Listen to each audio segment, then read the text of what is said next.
Check, check, check, check, check, check. 1, 2. All right, thank you, Elijah. Again, we'll do the modified intro and what have you. I'll give you a 10-second countdown before we open it up. Thanks.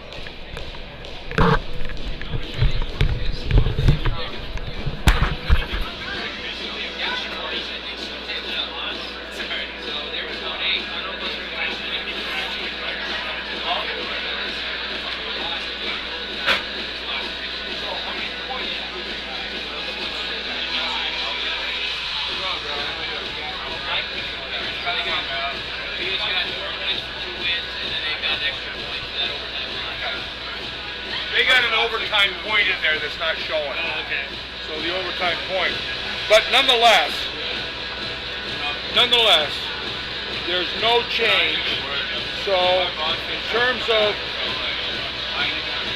what I can see here, points, let me go to my own, because I did my own thing.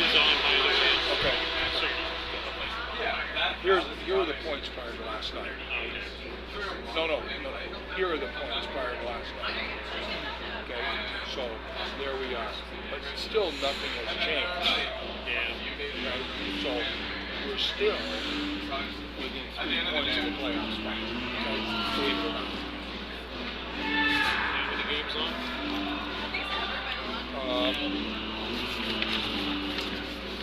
Quite a few.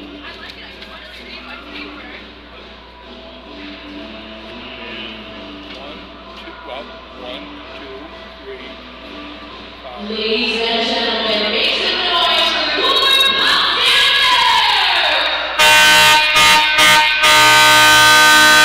We will come together as road warriors. You had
right, stand by, Mix 96.1. We'll get your 10-second countdown toward the end of the second anthem.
Stand by for your countdown. Stand by.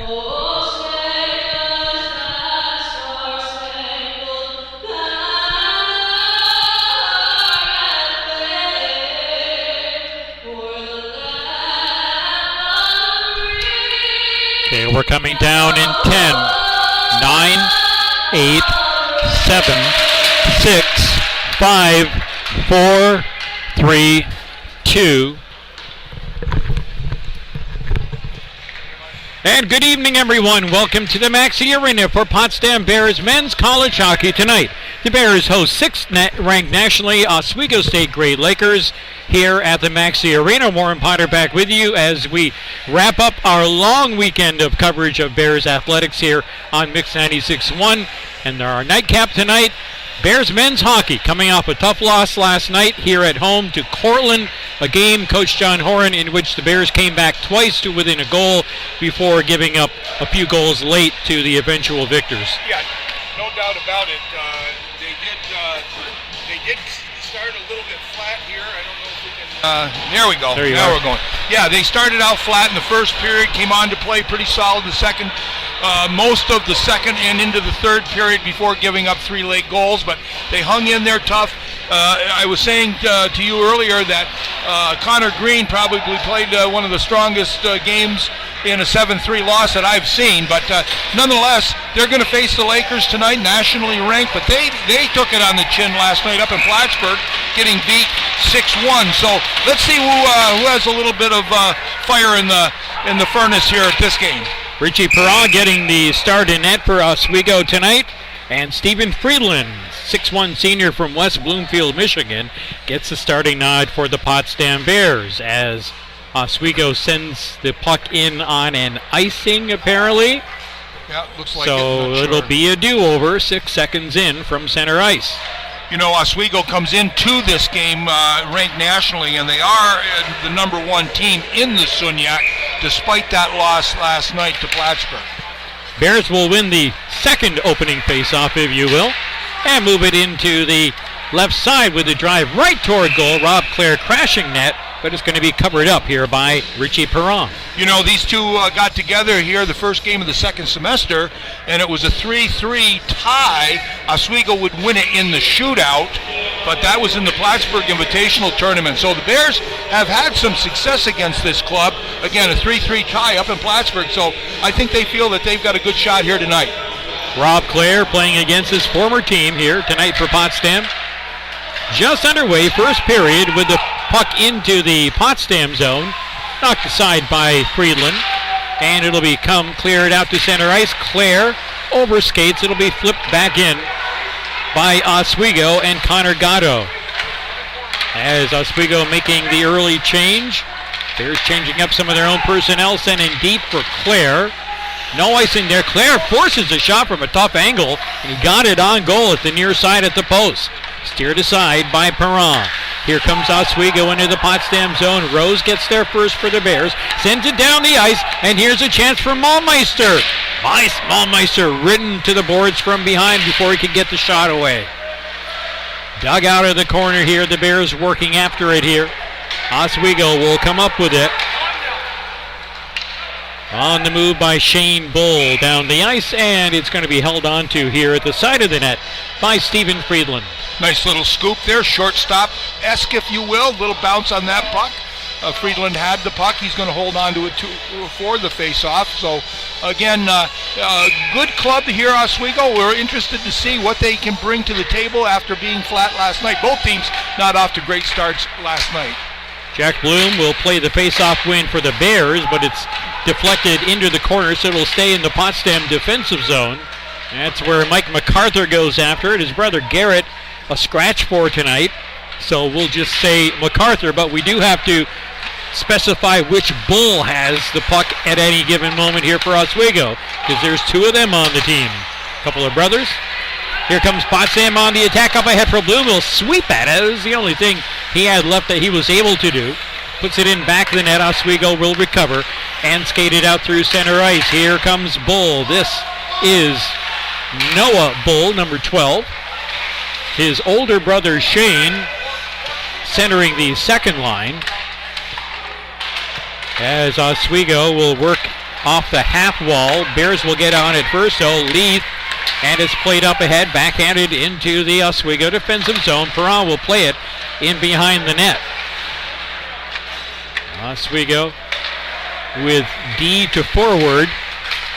Played up through center ice. Smart will just turn and flick it in on the backhand.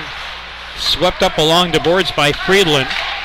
And the Bears trying to clear it out. Stopped up at their own blue line. Now Max Klanow will play it to the point, but not out. Directed toward net, cut off before it can reach. Stretch pass just beyond the reach of Mason Home, but no icing there against the Bears, or no offsides against the Bears either. As it's now in behind the net once again. Hone with a goal last night in Potsdam's 7-3 loss. Into the Potsdam zone. Allowed to fly left of the net. Play back out to center by the Bears as Oswego is changing. One Oswego player over on that far side able to dump the puck back in. The Bears will carry it out with Jeremy Cannell. He had a goal as well last night. He'll backhand it into the Oswego zone. But first to it is going to be number 16 for the team in green. That's Rocco Andriaki. Now they're on the right side, a little bit of space here, but that closes down. Shot from the point, kick save, and a pretty good one for Stephen Friedland. You saw that one coming from just inside the point. Redirected toward net, misses wide off the left post. Off the half wall, Gatto gives it now to DiCarlo, right side in space, out in front, unable to get the clean shot away. The Bears survived that rush, and now here comes Rob Clare. He'll overskate it at center ice. Oswego from the blue line plays it right back into the Potsdam zone. 4 minutes gone by, no score here at Maxey. Both teams playing very well. We're going to see Ryan Maulmeister in the lineup, number 24. He was out of the lineup last night. He is the Bears' leading scorer, so they surely could have used him last night. He plays an inspiring game to go along with his offensive opportunities and prowess, if you will. He plays a physical game, so he's a real presence out there, so it's good to see Maulmeister in the lineup tonight. Faceoff will be to the right of Stephen Friedland. And it will be won by Oswego, directed quickly on goal. Sticked aside by Friedland. Cleared toward the sidewall. Maulmeister now sends it up ahead, but hops off the stick of Bernays. But Maulmeister will follow through on the play and play it in behind the net. He'll stay out on the ice for now, and he's going to come over and try to free up the puck once again as Oswego comes through center, and it is freed up now for Jack Bloom. Reaches out that long stick of his and plays it into the Oswego defensive zone. Oswego with some good defensive play in behind their own net, moving the puck well on some short passes. Here's Sleeth with a rising shot. It's going to be gloved down by Friedland. Couple of things to watch here. Both teams look like they're interested in stretch passing, moving the puck out of the zone quickly. We saw that very early on with Oswego. Bears have tried it a couple of times. The other thing to point out is we've seen this before. Friedland likes to get out of that net and get the puck and try to contribute on the offensive end when he can try to make a play to help out his defense. That's both good and bad. You got to make sure that you're on the same wavelength with your teammates if you're going to play like that. But he certainly likes to get out and be a part of the I guess it's going to be the offense if he's going to be possessing the puck inside the defensive end. I believe I saw where it was a Potsdam and Canton boys hockey. Potsdam winning in overtime, and the assist on the game winner was from the netminder. Pretty cool. Well, I was looking at the stats last night. Luca Duarte has an assist on the season. Comes Oswego 3-on-2, offside. I think Mr. Noah Bull in a little bit early, near side toward us. Up here in press row. Well, Coach, Maxie has been a very busy place, this arena in particular, over the past couple of weeks, having nothing to do with college hockey other than the fact that all of the players, or most of the players, either are current college hockey players or former college hockey players in the World University Games. Yeah, it's been a very, very busy place, and the arena at Shield for sure, and certainly at Canton saw some great hockey here. Bears, our Bears team had to live kind of tough as they were practicing at Pine Street and playing games in Messina. Here's a big shot, just misses wide off the left post by Jack Loran as the Bears came in 3 strong at the Oswego blue line. Now the Lakers will play it up. Chipped in, chased down along the boards. Down the right side for Andriaki. He's ridden off the puck. Bears will bring it back out. Here's Mason Hone on it. Hone hounded from behind. Interference call? Nope, apparently not. Good play. And Oswego will bring it back out. Strong through center ice here comes Brett Fudger. Fudger down the right corner. Good pass back toward the point, but it's going to sneak out to center ice. A chance for Cannell. Cannell, little pass on the give and go. The return pass did not click for him. Back out to center. Bears will take it there. Drifting back into their own end. Looking for the outlet. It'll come up the right side for Cannell. Cannell overskates. Cahill will play it away for Oswego. No score. 13.5 to play in the first.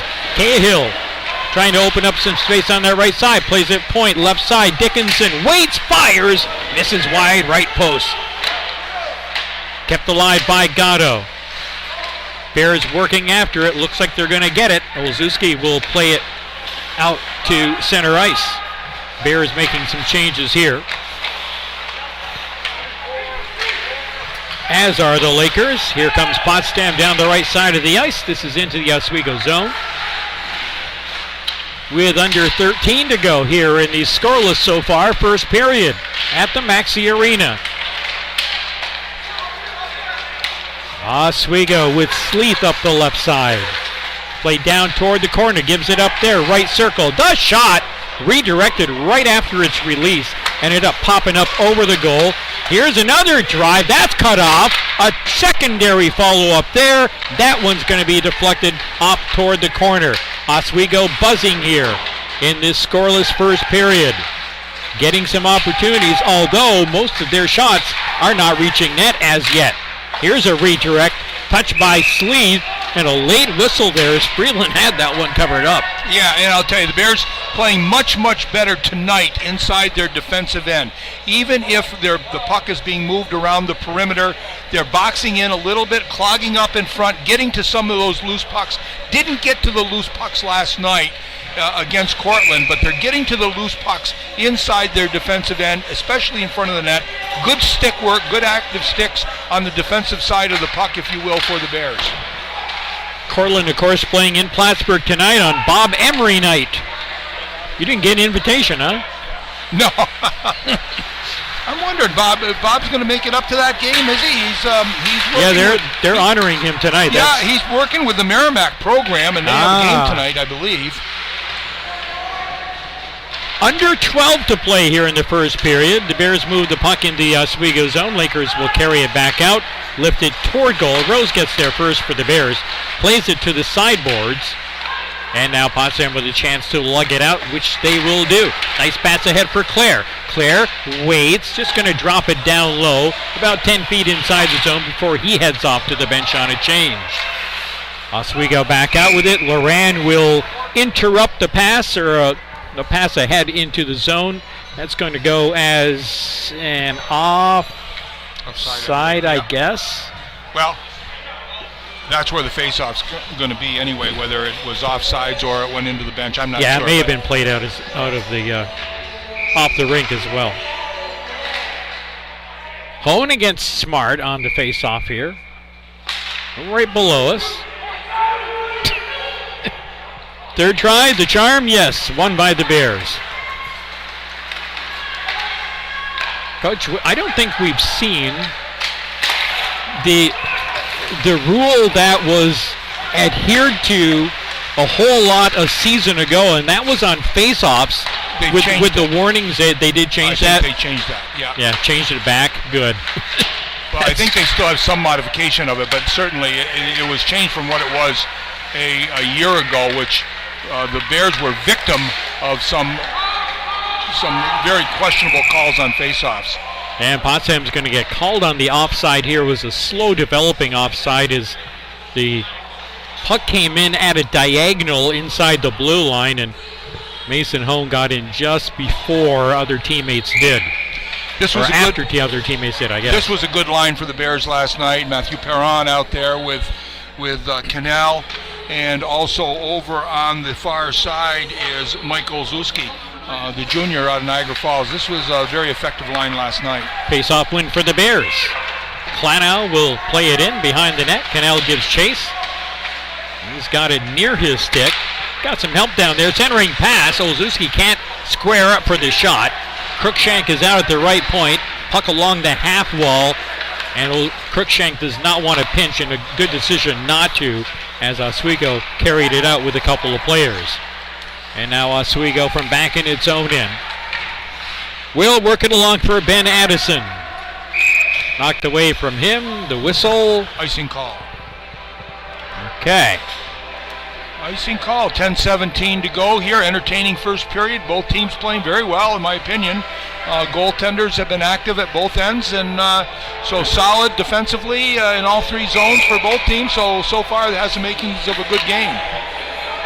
Speaking of big games, the AFC Divisional Round playoffs underway. 5.5 to go, fourth quarter. The Chiefs at home lead the Jags 27-17. But I'm sure I'm not the first person to share that with some of our listeners. That was a nice save by Friedland as he was down in front. That was a positional save. He had to catch up with it. Late vision on it. Bears come through center, 2-on-2. Oh, the puck comes in behind Olszewski. That's going to be an offside. Good play by Oswego to get back in the play on the back check to interrupt that play. They tried to make a play on the blue line, but he had to pass it through an Oswego player. So good back pressure by Oswego to thwart that offensive run that the Bears just had. 1 second beyond the halfway point of the first period. 9:59 to go in it. No score as yet. Oswego with a face-off win. Played into the Potsdam zone. Around the board, stopped by Freeland. He's going to reverse that puck up the half wall all the way out to center ice. Oswego will have to clear the zone. They do so effectively and quickly, as it's going to be Tommy Cahill working it in before the Bears interrupt the play. Work the puck free in the corner. Jack Bloom tapped along to Rose. Rose gets back to the puck finally. And now Bloom tied up just up above the corner. Puck comes back to the point. A wind and a fire and a goal. That's going to be a seeing eye goal right there from the point by Quinn Warmoth. I think he's going to get credit for that. That went right through Friedland. Thought he was in position to make the save, whether it went underneath his arm or not.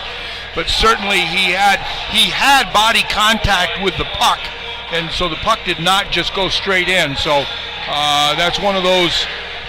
It went through him to put Oswego on the board here with 9:17 to go in the first period.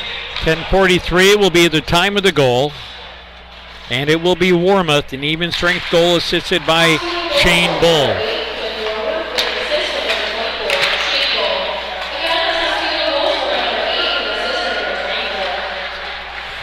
There was a second assist on that goal, and we'll pick that up at our first intermission. So 1-0 Oswego in the lead. Potsdam skating through center with Loran, catches up to the puck, tries to use a defender as a screen, but can't get the shot away. Still on the puck down near the corner. Now Loran cops it up, and it's played from behind the net over for Noah Bull. And it's going to be carried out of there by his line mate Matt McQuaid. Centering pass tipped away by the Bears. And Potsdam will skate out as a unit for Ryan Leith. Leith, screen shot, and a pretty good one.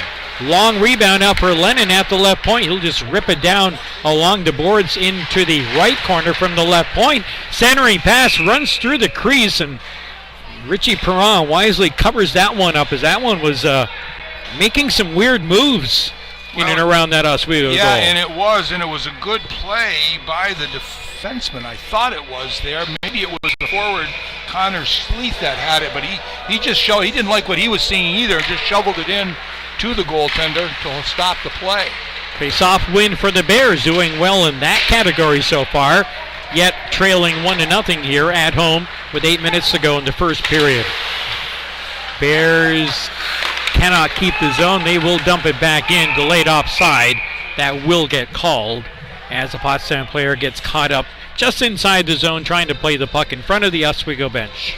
Well, Bears still in mathematically in the ability to get into the playoffs. They're only 3 points out of a playoff spot, despite only having a couple of points, a couple of wins in the league this year. So, very important game here against these Lakers. Bears are going to turn into road warriors after tonight's home game. It's going to be a long stretch of travel for this Potsdam men's hockey team. From the face-off, played to the Potsdam blue line. Cruikshank will meet it and send it back the other way. Stepping back for it is Smart. Swings it off to the far side. Long shot from outside the blue line. Reaches goal. Blocker save there. Now Bloom hit from behind. No penalty. Make that Cannell, who was knocked down from behind. Here comes Potsdam skating strong with Cruikshank. Right up the gut. Stopped cold at the blue line of Oswego. Bears will have to reset as Oswego makes some changes. They meet it again just inside their own blue line. Play it back the other way. Drop pass here. Centered. Left side. High slot. Barrett unable to pull the trigger. Warmoth sends it over. Top of the right circle. Cross ice. One-timer up and over the net on the deflection. Played from behind the net for Potsdam. A little short pass. Another short pass. And Potsdam has it out at center. Dumped in there by Gary. Somehow the Bears were onside on that push. As Oswego will regain control. Here's Cahill in by himself. Toe drag move, puts it right on the rebound. Played in behind the net. Big time move there on the one-on-one play. He's a big kid too. And he was able to toe drag that around and get a good shot on Freeland. Freeland made an excellent save on that. Puck tied up in the corner, freed up finally for the Bears, who will lift it out and get a change. As it will be Troy Robillard back for Oswego to move it ahead. And now stolen away by Malmeister. Malmeister crosses the red line, plays it in, giving chase. Bears trying to get something going on the forecheck that really hasn't been their strength so far here in this game. 5:45 to play in the first. Oswego with a 1-0 lead. Oswego through center ice, 3-on-3, played into the Potsdam zone. Battle for the puck along the backboards. Swept back down there again and freed up for the Bears. Dangerous pass, but it connects anyway for Jack Bloom long enough for it to get tipped out to center. He's going to fly across the ice and get a change here. As the Bears open up the puck once again for themselves. D to D. Played down long. This is going to be our first icing of the game against the Potsdam Bears. 5:09 to play. First period, Oswego up by a goal. Oswego starting to crank it up here a little bit.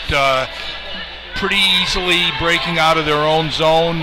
They good defensive end coverage, outmanning the Bears down low, winning the battles in the corner, finding the outlet pass, and being able to come up with control through the neutral zone. So Oswego definitely finding their stride here in this first period. Hone wins the faceoff against Noah Bull, but Hone unable to advance the puck past the Oswego blue line. Bears will try it again out of their own end. Should be no icing here as Oswego defensively is going to get to it and change directions with that puck against a Potsdam team that's making a partial line change. Cruikshank will backhand it toward the right corner. 4 players in on the puck here, including Lennon and Hone for Potsdam. It's still tied up there by Oswego sticks. Finally, it's going to be kicked out of there. Can the Bears clear? Not quite. Bears going to keep it alive.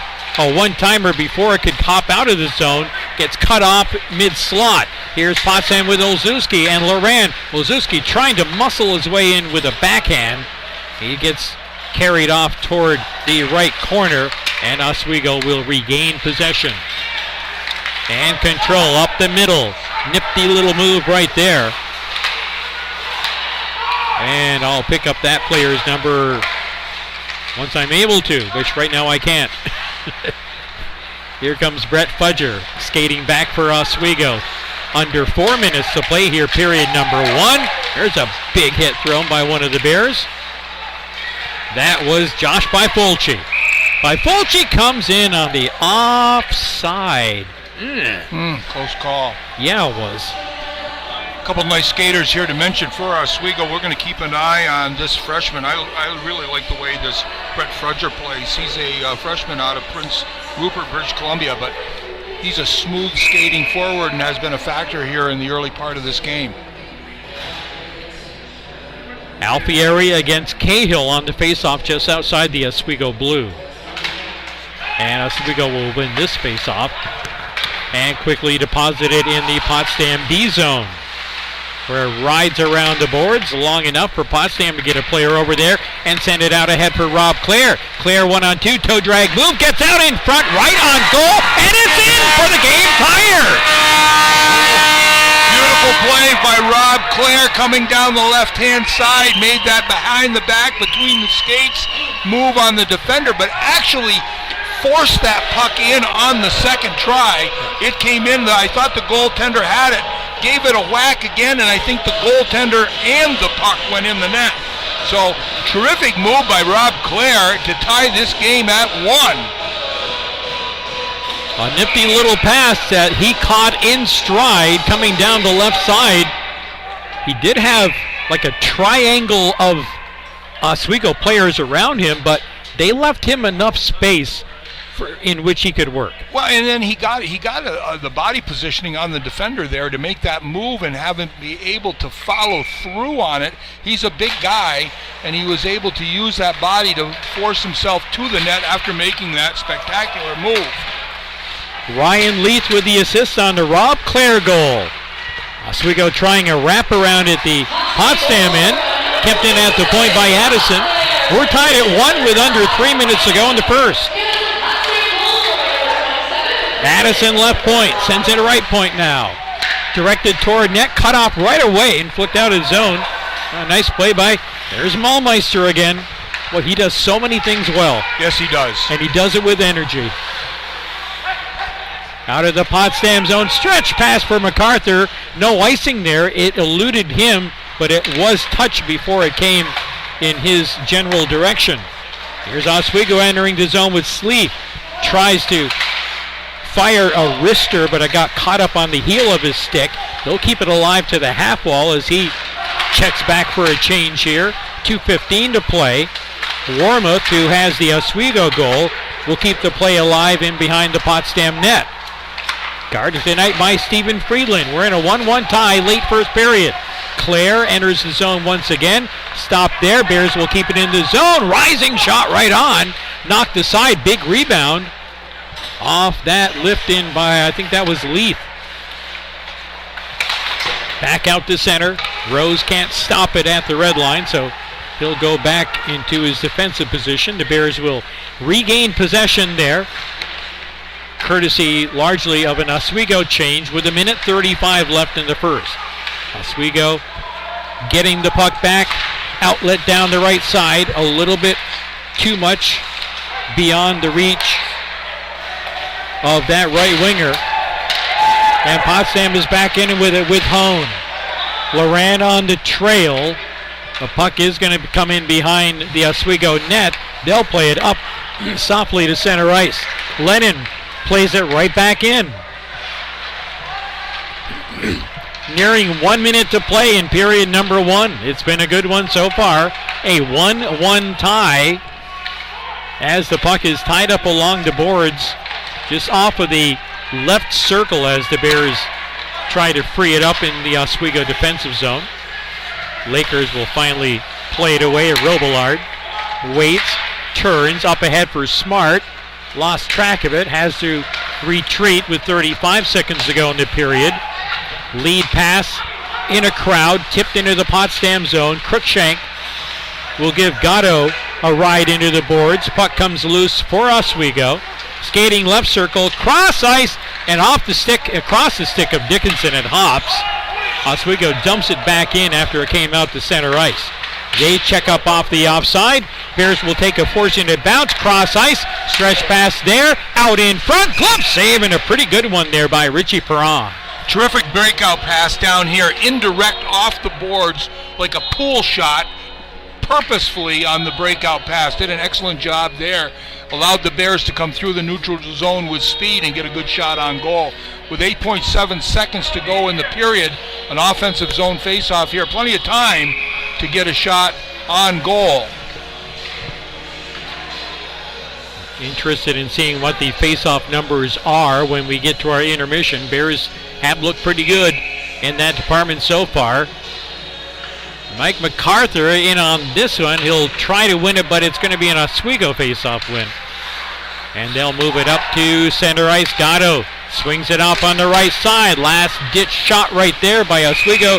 Steered aside by Friedland as the first period comes to a close. That 8 seconds went for a while, didn't it? I mean, face-off, they fooled with it a little bit in the face-off circle, but ultimately ends up getting onto the Oswego stick, and a good shot on goal there, and still had about 3 seconds to go. Yeah. So it was a good opportunity to get a goal towards the end of the game for both teams. Entertaining first period.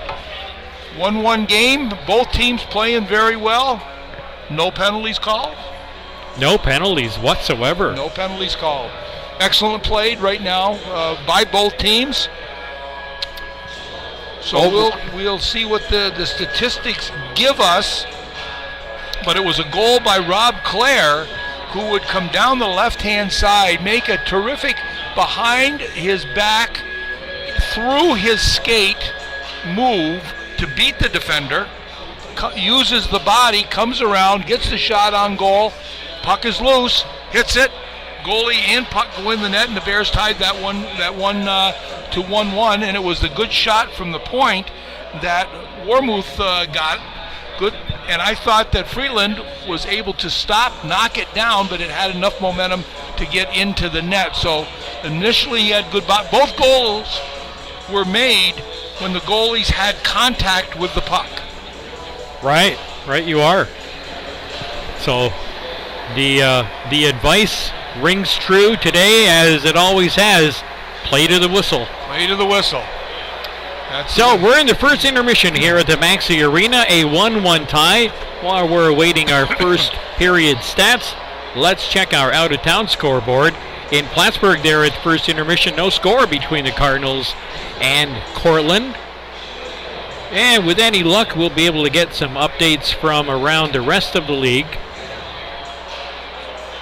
And other SUNYAC hockey action here this evening. Of course, Potsdam basketball teams coming up a collective 0 for 4 this weekend here at home, falling both to Geneseo last night and Rockport this afternoon. Do we have any other updates in hockey? We've got Brockport at home in a non-leaguer. I think this game has probably gone final. Brockport 4-0 over SUNY Canton. And I think Canton won in overtime last night. I think you're right. So I think the only 2 league games are the one in Plattsburgh and the one here in the SUNYAC. So we'll keep looking in on those games. The football game of interest, and the only one on right now. Still a game. Let's see who's got the ball here. It is 25 seconds to go in the fourth. And Kansas City up 27-20. All right. The numbers are in our hands. Go to it. It was Oswego that would get on the board at 10:43 of the first period. Quinn Wormuth would pick up his 4th of the year. What's his name? Calabufo, yes, would pick up the assist, his 9th, and Shane Bull, his 9th assist of the year. Rob Clare, we talked about it before, terrific one-on-one move, would get his 3rd of the year. That came at 16:44 of the first period. Games tied at 1, with Justin Bernays picking up an assist along with Justin Cleary. Shots on goal in the first period had the Lakers out shooting the Bears 11-5. No penalties to call, but we were interested in the face-offs as we are looking here. Wow, I'm surprised. Where are we here? Oh, yes. Right down at the bottom. Yeah, so Oswego is 11-9 to the good on face-offs. So okay. That's where it is. So goal scorers, Wormuth and Clare, and we're tied at 1 here at the end of the first period. Coach, next weekend is going to be a lot quieter here at Maxie than this current weekend. And you know, I know we talked about this early in the season. We were looking at the schedule, and this is the only 5-game weekend of the entire winter season. Typically, we get at least 2 or 3 anyway during the winter season, where we have both basketball and hockey playing at home on the same weekend. But here we are, and so far a pretty good contest here. I like what I'm seeing from both teams, for that matter. Yeah. Pretty even play. Yeah, more shots from Oswego, but Bears defensively have also blocked quite a few shots too, or altered them in some fashion. Better effort by the Bears inside their defensive end. There was only a couple of real flashes that Oswego was really moving the puck around at will, but where they're a little bit more competitive at the loose pucks, certainly in front of the net, good active sticks to pick up rebounds and clear the zone. So the Bears, I think, have really upped their game in the defensive end, and you can see why Oswego is in the top of the league. They're very solid, they're good size, they skate well for big men, and they certainly have the ability to move the puck around. They've been successful all year, and so we'll see how that plays out. But you're talking about the scheduling. The Bears, the men's team, is going on the road for the next 5 games. Geneseo, Brockport, Buff State, Fredonia, Plattsburgh on February 10th, before returning home on February 18th against Morrisville, which could be a very important game. Lady Bears are here next week, 2 games, Friday and Saturday, both 3 o'clock starts.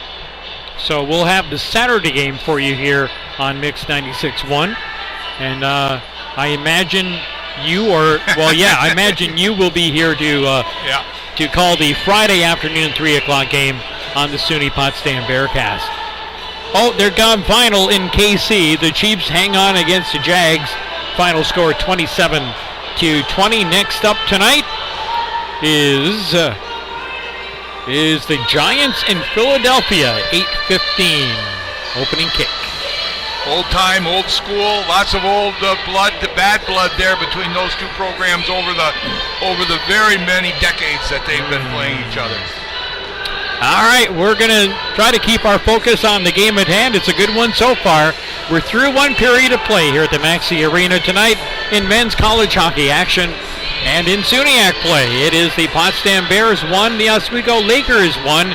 You're listening to Potsdam Bears Hockey Live on Mix 96.1 and the SUNY Potsdam Bearcast. We'll be back in about 8 minutes with period number 2.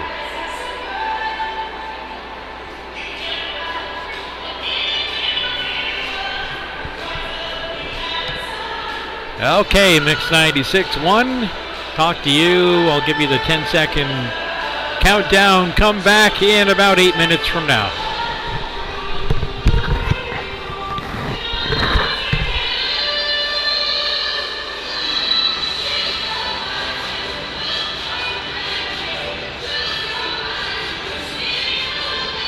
Get any of the FISU games? What's that? You get any of the FISU games? No. Did you? I came to one. And the 1 year. Yeah, I'll cut it off.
right, stand by. Mix 96.1.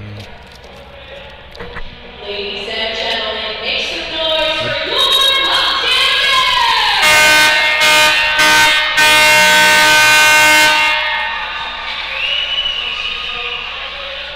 All right, let's bring it down in 10, 9, 8, 7, 6, 5, 4, 3, 2. As we bring you back to the Maxi Arena here at SUNY Potsdam, we welcome you in once again. Warren Potter along with the coach John Horan. As we head toward the second period, a 1-1 tie between the Potsdam Bears and the 6th-ranked Oswego Great Lakers. Good, entertaining first period. Not a lot of shots either way, but tightly contested. Good skating, good goaltending for the most part. It's pretty good hockey. Yeah, it is. It's a nice game to watch here. There's good speed on both ends. You can appreciate the skill level of Oswego. They're a top-notch team, and you're seeing what the potential is for the Bears when they get their head going in the right direction and they want to compete. They can skate with anybody, and they're doing that here tonight. Cahill against Alfieri for the opening face-off here in period number 2. We are underway with the Potsdam face-off win. Cruikshank plays it from the D, and the Bears will move it up the left wing side. This isn't going to work. I tried the sit-down chair and sit-down job in the comfy chair here. Puck floated toward goal, and it's going to be covered up by Richie Perron. Face-off's going to be inside the Oswego zone here. 6th ranked nationally, number 1 in the SUNYAC here as we look down the standings. Lots of points still available. Season just getting underway in terms of league play here this weekend. Alfieri will win it to the boards. Bears can't keep it in. Here comes DeCarlo in fast, trying to hit the trailer on the left side, but sends it beyond his reach. Back out to center ice. Potsdam playing it in with a chance. 2-on-1. Close out in front. Short save, short rebound. And back out to center ice despite a Potsdam player being hauled down. He's slow to the bench for Potsdam. That's Justin Bernays. Meanwhile, Oswego on the attack. Short side shot gets denied. Moving the puck well. Oswego keeping it on the perimeter. Addison, his shot cut off before it can reach net. Right back to him, left point now. Cross ice. Centering pass, high slot. No shot available there. Cahill will get it now and lose it on a little move he tried to get through a screen. Potsdam coming in. MacArthur centering pass. Not on the tape of Jack Bloom. Bloom will get it though. Again, finally left circle and send it in for MacArthur, who tries to play it out of the right corner despite somebody having lost a stick. Tipping on net. Rebound is there. Potsdam can't get the follow-up over the netminder, who was down and out. Bears making some changes. Oswego the same. Potsdam contesting well here at center ice. The onset of this second period of play. 1-1 your score. Loran, and now it's chipped out. Bears will give chase. Icing is going to be the call here against the Bears, as they couldn't quite catch up with that lead pass down the right side. A couple of no calls there that the Bears bench and their players got a little bit upset on. Mollmeister, the second of the two, got hit from behind slightly in the eyes of the referee, who was looking right at it. It wasn't egregious enough. And then it was Vernace who went down. They were looking for a couple of calls. They didn't get it. Face-off win for Oswego. First pass after it is cut off by the Bears and played into the Oswego zone. In the slot down low, it'll be covered and guarded by Wormuth in back of the net. He scored Oswego's goal to open up scoring here before Potsdam came back on a Rob Clare goal to tie it. Centering pass comes through the mid-slot. Bears skating it out quickly as Loran will work down into the corner. Working with Mason Hone. Cruikshank. Far boards up from the corner. He's 1 against 3. Now he's going to get a little bit of help from Max Klanow. Klanow, and nifty spin move there by Barrett to play it out to center ice. For Arcan, doesn't get to him. Noah Bull will get it, play it back to his defense. Warmouth in some space near side, crosses the red line, dumps it in. Lakers changing, Bears getting some changes of their own as Olszewski comes off the bench, flying into the zone after the puck was led forward. But it's going to be Oswego with some speed to bring it out center. Bears will chip it back in on goal, and Perra thought he was going to draw a whistle there, held on to that puck for what seemed like at least half an eternity. He wanted to hold on to the puck, but he didn't. He realized that there wasn't quite the pressure coming that he thought, so he made a very late decision to get that puck loose. Face-off will be in the Oswego zone to the right. But he certainly wanted to hold on to it. Sorry about that. No, I just found that a little odd. Alfieri in on the face-off for Potsdam. Played to the boards. Oswego first to it, but the Bears will jump over. Played cross ice, far boards. Now back in behind the net. And Potsdam working after it here. Here comes Rob Clare. Clare tries the toe drag through, but lost the puck. And Oswego will move it out center ice. Bears backhand it right back in for Clare. Clare down in the corner against Cahill, who gets there first. Plays it halfway up, but not out. And what the heck was that? Just went Somebody, off the toe. yep. Just lost an edge right there, and Oswego will get the shot away. And it'll be covered up by Freeland. Just rolled off his stick, attempted to make a pass, just trying to stick handle with it just a little bit, and it rolled off his stick. Just looking there, that was on Justin Vernace, but terrific save. Yes, it was. You know, he came in pretty much all alone, but he had some back pressure. He had to do some things before he really wanted to, but Freeland with a nice save. Face-off win ultimately for the Bears. Clear partway up the boards, but not out. Geary now will sweep it around the near side all the way out and down into Oswego's defensive third of the ice. Gatto plays it right back into the Potsdam zone off a stick and in on goal. Cahill getting close there as Friedland covers up. Yep. Good decision there, holding on. Face-off's going to be off to his left, I believe. 15:47 to go here in the second period. Game tied at 1. And a face-off win for Potsdam back into the corner. Defense to defense, up to the forward, tipped out to center ice. And now MacArthur will sweep it into the Oswego zone. MacArthur throws a nice hip check down in the corner, digging after the puck that's hopping all over the place. Now in the trapezoid behind the net.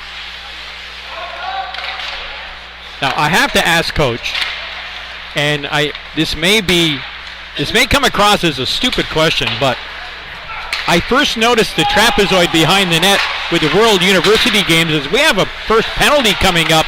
It's going to be against Oswego. The Bears get the extra attacker on as Lennon sends it across for Alfieri. Alfieri holds, now fires it down, and that rose up over the net. Didn't miss by a whole lot.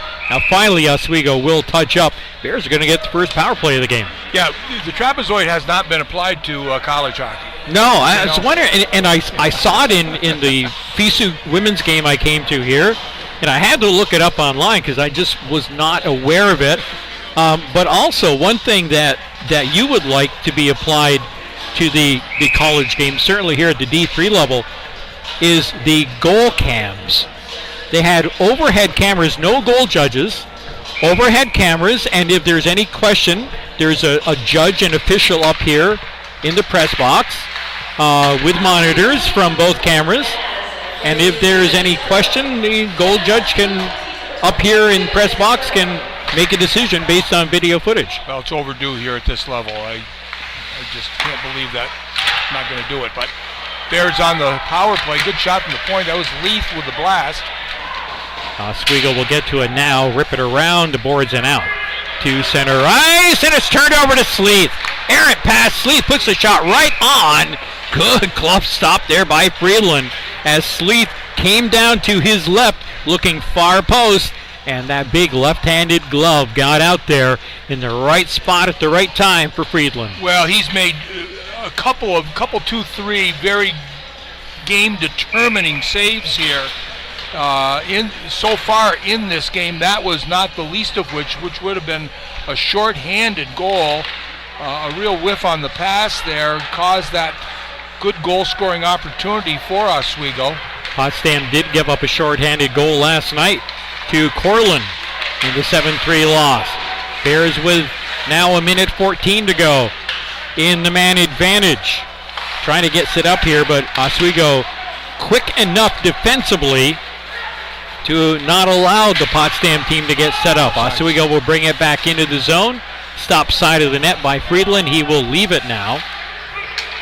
And Potsdam skating up ice. Second half of their power play. First of the game either way. Bears are going to play dump and chase. Floated into the right wing quarter. Alfieri comes back out to the point. Crookshank, cross ice, Rose. Rose left circle out in front. Loose puck. They're going to jam at it. It is in for the goal. A power play marker for the Bears. That was a good shot from the point. There's all sorts of activity in front. There was a loose puck and obviously a loose Bears stick that was able to finalize that. We're going to have to wait for the official call. I'm not sure who got that. But the scrum in front, puck was loose, and I saw a loose Bears stick that was able to get it. Who possesses that stick, I'm not sure. But a power play marker for the Bears as they jump up 2-1 here with 13:30 to go in this second period. It's going to be Josh Byfolchi on the power play. Crookshank with one assist will get the other one here in a moment. Well, Byfolchi in his position there, he takes up occupancy in front of the net with that big body, and so he can get a good chance at getting some of those rebounds if he can get his stick loose, and it was loose that time, that's for sure. So the Bears with the power play go in front for the first time here tonight at 2-1. Just about 7 minutes into the second period. Here come the Lakers. Who found themselves on the wrong end of a 6-1 score final in Plattsburgh last night. And the Bears are going to clear it down the ice. Icing waved last moment. So Oswego will be forced to skate it up ice. They do so down the right side. Barrett on a give and go. Barrett gets it back, but on his skates, manages gets centering pass away and deflected not very far away from that goal line.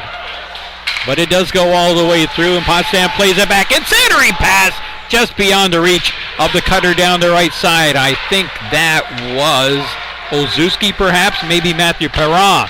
Meanwhile, here comes Oswego flying back in. Puck lifted up well out of play. Bears got to make some easier passes there. I'm thinking that they're trying to make the more difficult pass and not often the high percentage pass. So go with the percentages. If it's not the greatest goal scoring opportunity, then so be it. But don't try to make the difficult passes that can give up on the odd man rushes. Face off to the right of Friedland. Puck drop, face-off win for Oswego. Wormuth straight on. Good save by Friedland in a crowd. Fed in from the left point. Cut off in the left circle. Here comes Potsdam back out with it. Leith will dump it in. He'll make that Lennon dumping it in. Lennon goes over to help out Cannell, who plays it down low from the half wall right side. Oswego will move it up ice with Nolan Barrett, but not out of the zone. Perra will keep it in. Perra down in the right corner, gets away.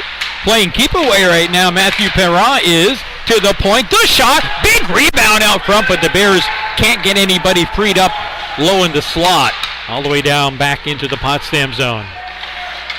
That was a good opportunity right there, and no doubt Richie Perra is giving up some juicy rebounds here tonight out of the Oswego goal. Well, his namesake, Matthew Perron, was showing some real offensive flair there as he was possessing the puck in traffic, creating some nice opportunities for himself. Oswego out of its own end. Big hit thrown there by Maulmeister. But Oswego will work it into the Potsdam zone. Crookshank first on it for the Bears. Clears it part way up and now out. It's going to be Shane Bull over for Robillard. Tipped into the Potsdam zone. Sleeth giving chase. He's got some pretty good wheels and a good stick. Sleeth tries to play down in front. They're going to bring it up high. Floated from the left point down below the goal line. That's where it'll be played. And now off the wall right side just beyond the end of the Oswego bench. It'll be Shane Bull once again. Second line center. Centering pass. Good stop on the one-timer there. Friedland flashing the leather. I'll tell you, that was a one-timer there by Colafullo. I'm having trouble with that name, I got to tell you. Colabufo. The one-timer. He was on his stick, and he got it away quick, and a good save by Friedland. We are just about halfway through regulation. 10-14 to play in the second. 2-1 Potsdam. They've gained the lead here on a power play goal by Josh Fifolci in the second period. Face-off win for the Bears. Could have been a tripping call there against Oswego, but Oswego will maintain the zone for Robillard. Looks like shot blocked. Back for DeCarlo. Drops it off for Dickinson, right point. Redirected out in front, swept away, kept alive. Another shot coming through. That got a stick on the way through, or something anyway. And misses wide. Now the Bears finally are going to bring it out with Justin Bernays. Hit from the side after releasing the puck into the Oswego zone. Oswego right back out with it. DeCarlo catches it in stride. DeCarlo gets by one. Now in back of the net goes DeCarlo. He's got a man calling for it right circle, but he's going to drop it off, and it's going to be taken away by Potsdam. Here come the Bears with Alfieri. He's going to lead it in for himself. He catches up to it first. Takes a high hit into the boards. And the puck comes free for Oswego. Now the Lakers with Connor Gatto. He's ridden off the puck. We're going to get a penalty. Call that on the hook. It's going to be a penalty against the Bears for the first time tonight. Nick Alfieri will be going off on that hook. Over 20% success rate for the Lakers on their power play. Solid. Not extraordinary, but certainly solid. Looking for an update from Plattsburgh, but I guess, yeah, still scoreless. 5 minutes into the second. I tell you, Cortland's for real. They play a nice game, and they're backed up by solid goaltending, so they've got a nice. They're a legit club this year. There's no doubt about it. I think Cortland, as I recall, plays a pretty heavy game too. Do they not? Yeah, they've got a good mix of everything. They've got to win against all the teams this year, Geneseo, and so they're playing very solid. A one-timer fanned on by Cahill. Oswego brings it back. Cross ice, left circle. One-timer right on. Friedland squared up perfectly. You know, give and go at the point here. A high pass across the seam. Oftentimes don't see that. You'll see it down a little bit, looking for a little bit more of a lateral pass there across. But that had a nice angle on it, going across the seam for that one-timer. Looking for Alex Ovechkin over there. That's his favorite spot. Or Cole Caulfield. Here's a shot from that same spot. Left circle held onto by Friedland after the stop. Yep. 1:18 to play, or 1:18 to go in Oswego's first power play. They're getting some good looks here. Good puck movement. Bears got to start off here by this face-off win. It would help a lot. To the right of Friedland. It'll be won by Oswego. Back to the point. Skating across is Warmuth. He'll drop it off. Now switch spots. Down low. They're trying to maybe one too many passes. Bears finally get a hold of it and play it out down the ice. Good patient look there to get the puck out of the zone. Warmuth slides it to his left. That's where DeCarlo's waiting. Skates in. Loses control of the puck. Out of play at the Oswego bench. Yeah. Got control of it. Faceoff's going to remain inside the Bears zone here. Good possession of the puck. Had a little more time than he thought. Cleared it up. Hope it didn't come close to hitting Ed Gosek, who's been a long-time coach of the Lakers here. 7:52 ticks left in the power play, 7:59 in the second period. Coach Ed Gosick is in his 20th season. That's a pretty good stint. Bears win the faceoff and clear the zone with authority. Perra out of the net. Contacted with Cannell. That was weird too. Seen a couple of weird things here tonight. Yeah, I'm not sure about that really. Bears will take a centering pass off a deflection, and they're going to skate it down ice with Cannell. Screen shot on. Perra gives up the rebound. Cannell almost got to it for a follow-up try. Out of the corner deep. 10 seconds to go in their man advantage. It's going to be McQuaid skating in. Gets by one, gets by two. Can't get a clean shot away on net. Bears ride it down below the goal line, and we are back to 5-on-5. Last-ditch chance here. With numbers down in front. They got it in front, but Bears with good defensive coverage, especially Lennon, I think, that time, making sure that puck did not get on net. Lakers hold the zone. Shot sailing wide, right side off the left point. Still on it. We're back to 5-on-5, but Oswego looks like they're still in the power play. Well, these Bears have been out there for a long time, penalty killers. You can call this an extended power play if you want, because that's what it is. Bears are going to have some very heavy legs. Very happy to have that puck go out of play here, and they'll get a wholesale change with 6:32 to go in the second period, and the Bears with the lead on that power play marker. So the Bears kill off the first Oswego power play of the night. Shots fairly close here. Still, a 5-shot Oswego advantage, and that's not a whole lot. So Potsdam off the face-off win will play it off the deflection. What a cool hop that was off the glass, off the dasher, I think, and then off the glass. As it came right to the side of the net, that side post, and Perra looked a little surprised by that. I don't blame him at all. Face off to his left. 6:23 to go. Period 2. Potsdam 2, Oswego 1. Directed toward net. Lakers will play it from there. Sleeth, cross ice. He'll get by both players over there, one from each team. Centering pass, one-timer right on. That was Sleeth. Boy, he is a crafty player, but Friedland equal to the task. He sure was, but the Bears got back into good defensive positioning there. Had to swipe at the puck, but a good solid effort to compete for the puck.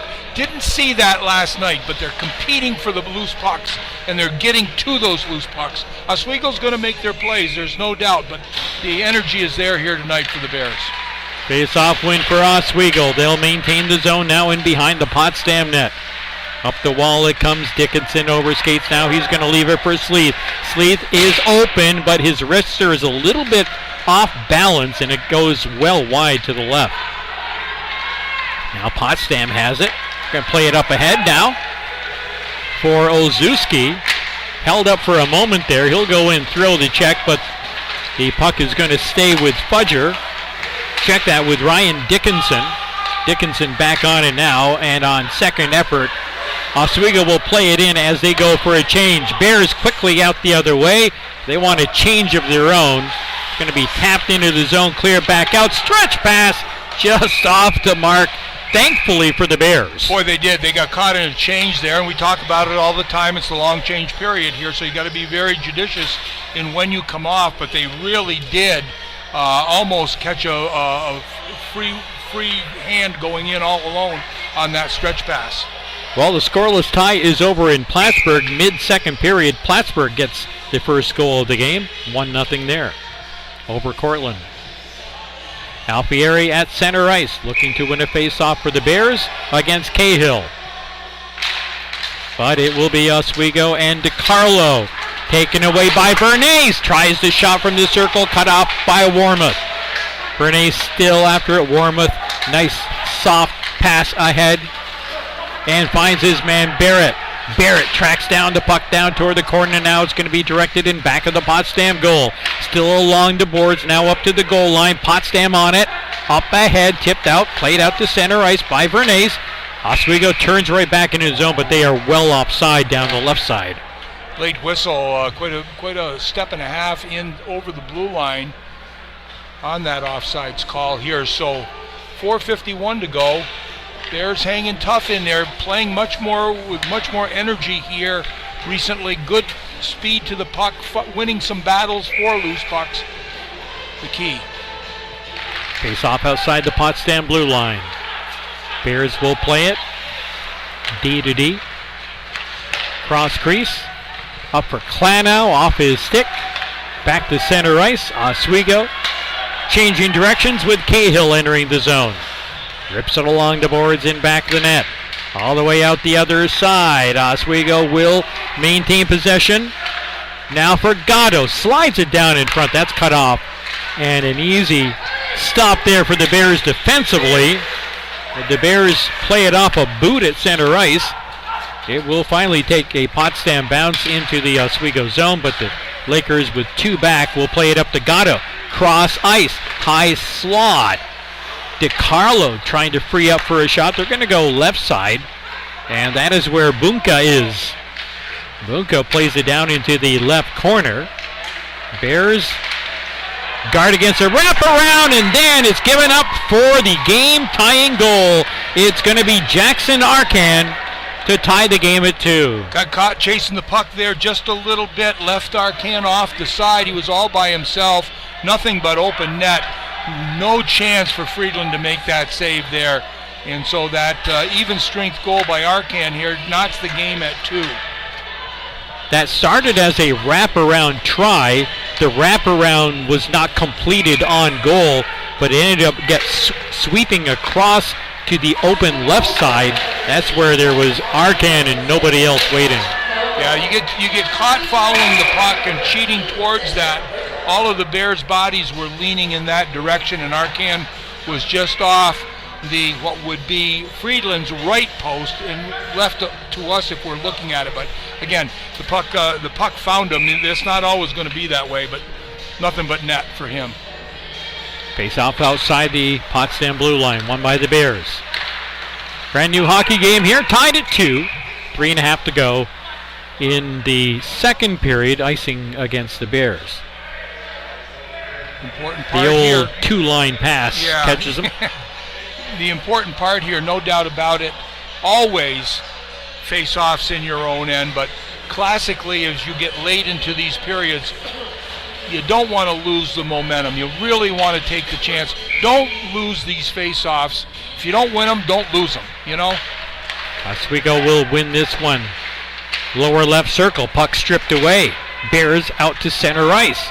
MacArthur trying to get to it, but Robillard with a nice curl turns it back the other way. DiCarlo plays it off his heel to his stick, cross ice, left circle, the shot and a goal.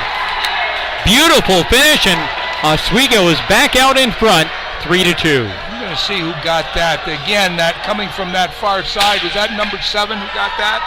Was that Gatto? That may very well be. I think it is. Yeah.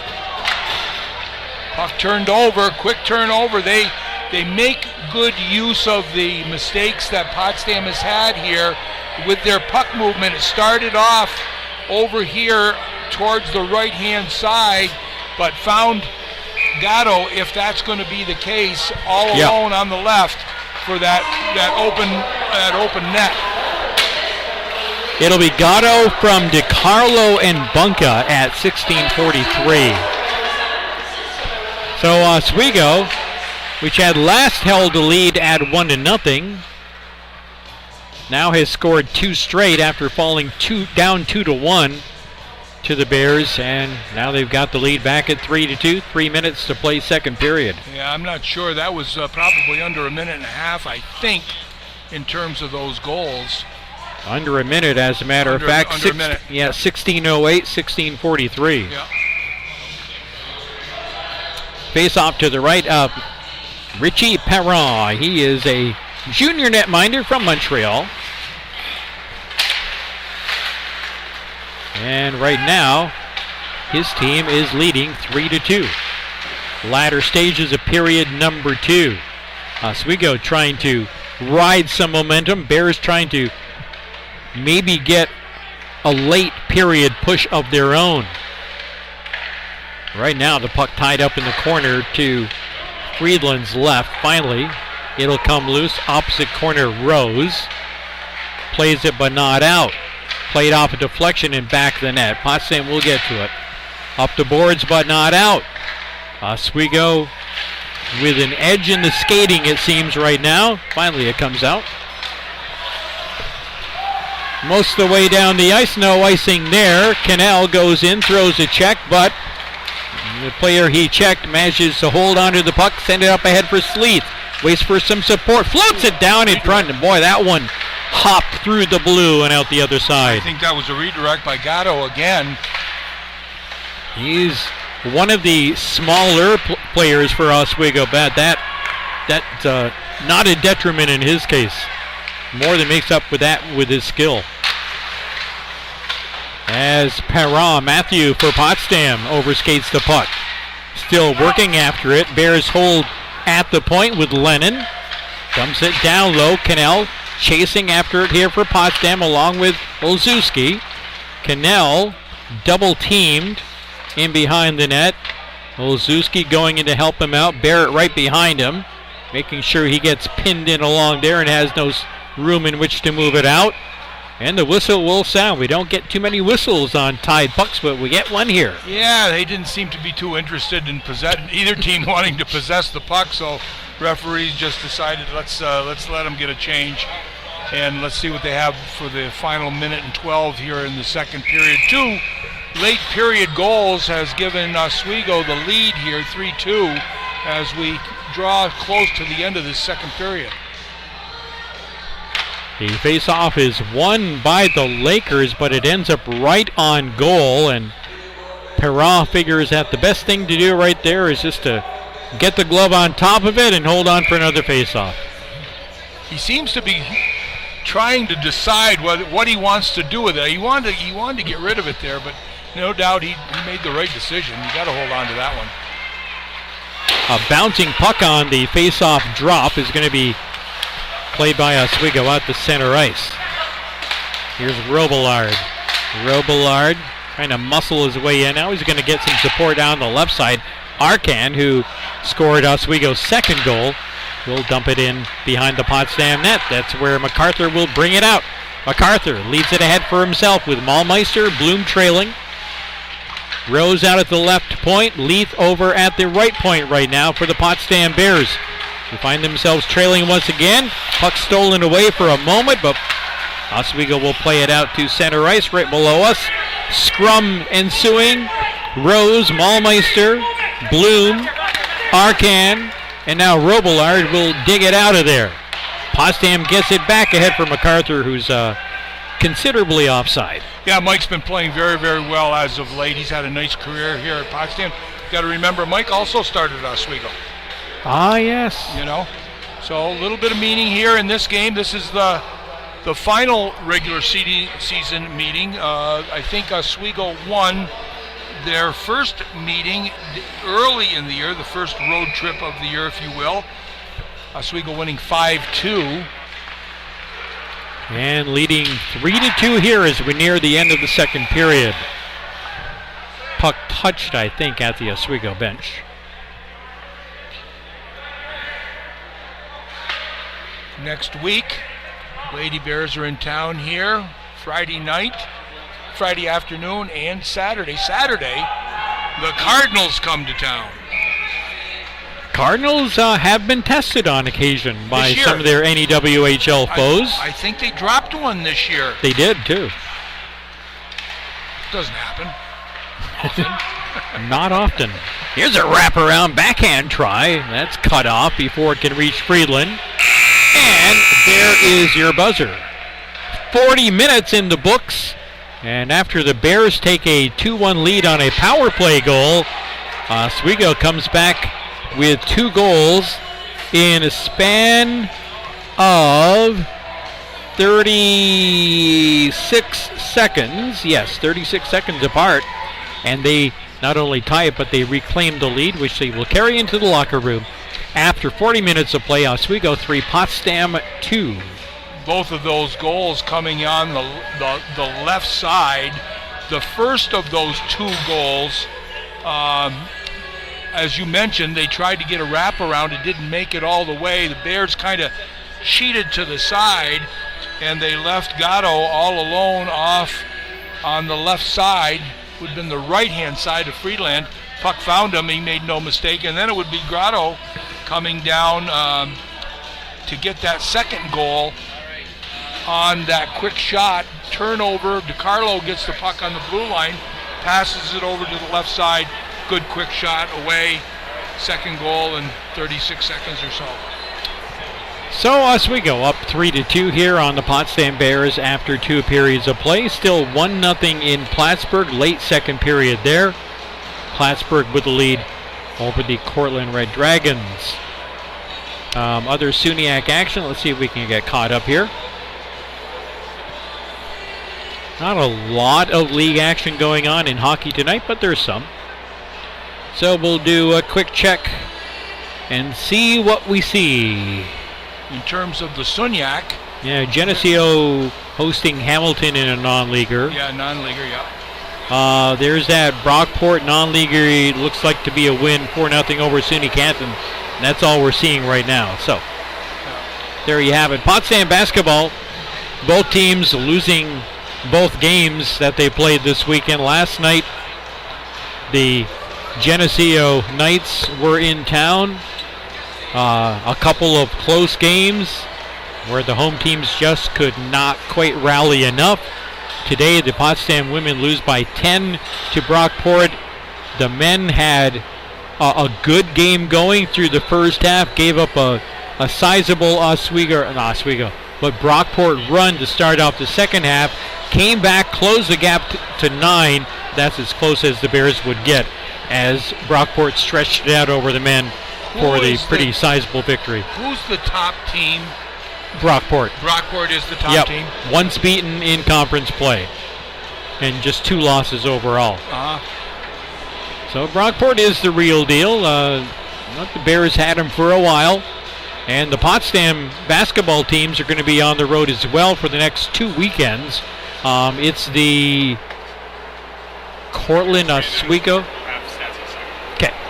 The Cortland Oswego trip, I think, next weekend. And then I should just look on the schedule and try instead of trying to guess. I look at these things so many times over the course of 2 days. And of course, I think I'm on information overload. Yep. That's where I think I'm at. Let's check out the schedule here for Potsdam basketball just to make sure we know what the heck we're talking about, or at least give the appearance thereof. So Potsdam will next be in action on the road for the next 2 weekends.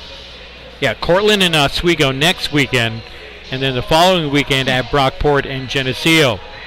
Fairly quick turnaround, 2 weeks apart in facing Brockport and Geneseo. And then the Bears will be back here for their final 4 regular season games. Bear Pride Night, Friday, February 10th. Buffalo State is in town. And a real good opportunity for a couple of Potsdam wins. Bears teams winning last weekend at Buff State and Fredonia. So they'll be in that weekend. Then Oneonta and New Paltz will wrap things up here in Potsdam on the 17th and 18th of February. All righty, so we're just waiting on, we'll wait a moment or 2 longer here on our second period numbers, but we were talking about the women's team having that overtime victory today over at SUNY Canton with Kaylee Merrill getting 2 goals, including the overtime winner, which gives her 21 goals, I think, on the season. We looked it up. It's at least that, if not, and I think 21. Just an outstanding season for her. If you get a chance to come and see her play live, it's worth the price of admission. She's a talented player, possesses all of the tools, has a terrific shot, has good hockey IQ. She's just a very good hockey player. And so they'll be here next weekend. as we talked about, the men's team, they'll be on the road after tonight, not coming back to Maxey Hall until the final game of the year, which is going to be on February 18th. Bear Pride night, they will be in Plattsburgh. So the men's team will not be here. So we'll see the women's team. I think, I don't know if it's 2 weekends in a row or not. I'm not looking at their schedule either. Thank you for the bailout there. I appreciate that. Potsdam women right now in their league, Plattsburgh with 11 games played on top, unbeaten in league play. They have 20 points. Cortland second place with 16 points. Oswego just a point back of Cortland, although Cortland has 2 games in hand. Oswego and Morrisville have already both played 12 games. Nobody else has played 12. In fact, the Bears, effectively with 3 games in hand, they have played the fewest games in conference at 9 right now, and sit right now in 5th place, and they are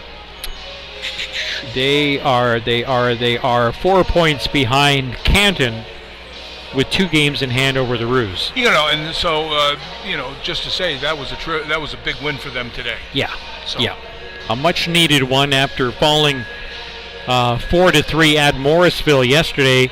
Morrisville is right behind the Bears and just 1 point back of the Bears following that win yesterday. Yeah. Well, although Potsdam picked up another couple of points here today. So, Potsdam doing okay for themselves on the women's side of things. The Potsdam men's hockey team in the locker room right now, getting prepped for period number 3, which is about 8 minutes away from now. We're going to take a break here. We'll catch up on the stats. Actually, we'll do that right in about 4.5 seconds, I think, as they come out. Well, the we were press. just looking here. As we were stumbling around, if you will, for the schedules, hadn't noticed that the Zamboni had gone off for some action in the repair area here. So they're getting a late start at the resurfacing. But in the second period here for the stats, we had Josh Bifulci, who would pick up a power play marker at 6:30 of the second period. Drew Rose and Connor Cruikshank would pick up the assist. It would be Arcan, yes indeed, at 16:08, who would get the first of 2 very quick goals. Noah Bull and Bunka would pick up their assists. Then it would be Connor Gatto, who would pick up an even strength goal with Alex DiCarlo and Tommy Cahill. That came at 16:43. So the Arcan goal came at 16:08. The Gatto goal came at 16:43, and that's how we stand here with a 3-2 lead for Oswego. Shots on goal in the second period had the Lakers outshooting the Bears again, 14-9. 2-period total, 25-14 for the Bears. Penalty summary, we just had the 2. Ben Addison would go off for hooking, and Nick Alfieri would go off for hooking as well. And the only power play marker to speak of it would be the Bifulci goal, which came in at 6:30 of the second period. Face-offs, if we can see those, roughly about the same differential. 27 advantage for Oswego over 22 for Potsdam in the face-off category. And although the Bears are not peppering the Oswego netminder with shots, they're not giving up a ton either. Oswego 25 shots on goal through 2 periods of play. Not like the Lakers are on pace to fire 60 at Stephen Freeland tonight. No, but he's been busy enough. He's been busy enough, and it's just that there are a couple of that little bit of a breakdown here to give a couple of really good open looks that he really didn't have any chance on in those last 2 goals here. But The Bears have competed hard in the defensive zone. This is a good club. They're not in first place in the Sunyak for nothing. Right. They can skate. They've got good shots. They're skillful. The Bears are playing a good, solid game here tonight, and so far they're getting good, solid goaltending to go along with it. So, Oswego 3, Potsdam 2 after 40 minutes of play. The intermission clock has been readjusted to account for the momentary Zamboni lapse. And so now we're about 10 minutes away from the start of period number 3. We will break for that 10-minute span of time. And when we come back, period number 3 will be ready to go for you and with you here from SUNY Potsdam tonight. 3-2 Oswego leading the Potsdam Bears after 2 periods of play, live on the SUNY Potsdam Bearcast and Mix 96.1.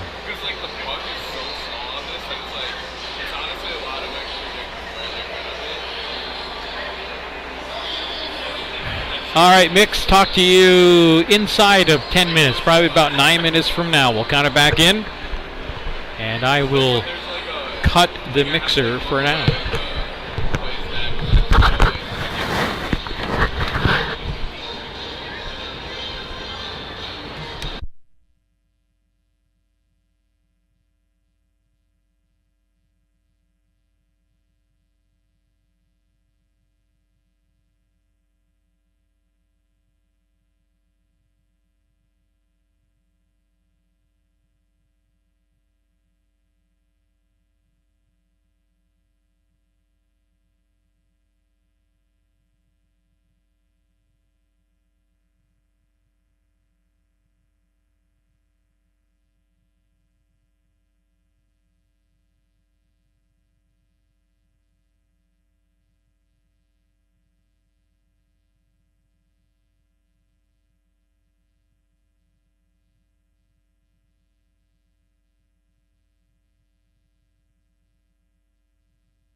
All right, Mix 96-1. We're going to bring it back in 10, 9, 8, 7, 6, 5, 4, 3, 2. As we bring you back to the Maxi Arena, what we think will be the final period of play in this game. Close game, 3-2 Oswego in the lead as we head toward period number 3. The unranked Bears with a league record that is opposite of Oswego's 7-2 league mark, giving Oswego all they can handle here tonight. Potsdam had gone ahead 2-1 on a power play goal by Fulci before Oswego got 2 goals, even strength goals, in the span of about 35 seconds to regain the lead. We're underway here in the third. Cahill swings it over for DiCarlo. Off the board, slick ice here, and that allowed the Bears to play it up for Jeremy Cannell. Backhanded centering pass, but the trailer up the middle was not quite in place. That's Olszewski, who has played well. He and Cannell seem to have some pretty good chemistry going on out there tonight. Yeah, and also with Matthew Perron as well. I mean, that, as I mentioned last night, I thought was a very good game for that. And again, Cannell and Perron, 2 freshmen paired with a junior, and they have some good magic going there, some good chemistry, like you say. A face-off will come 47 seconds into the third period to the left of netminder Richie Perron. For Oswego, the junior from Montreal squares up as the faceoff is won by his teammates. Around the boards, Sleeth will not play it out to center ice, not immediately, but on second effort it'll come near side below us here. Out to center, Bears working after another jammed up puck along the boards. It'll be Shane Bull to win it.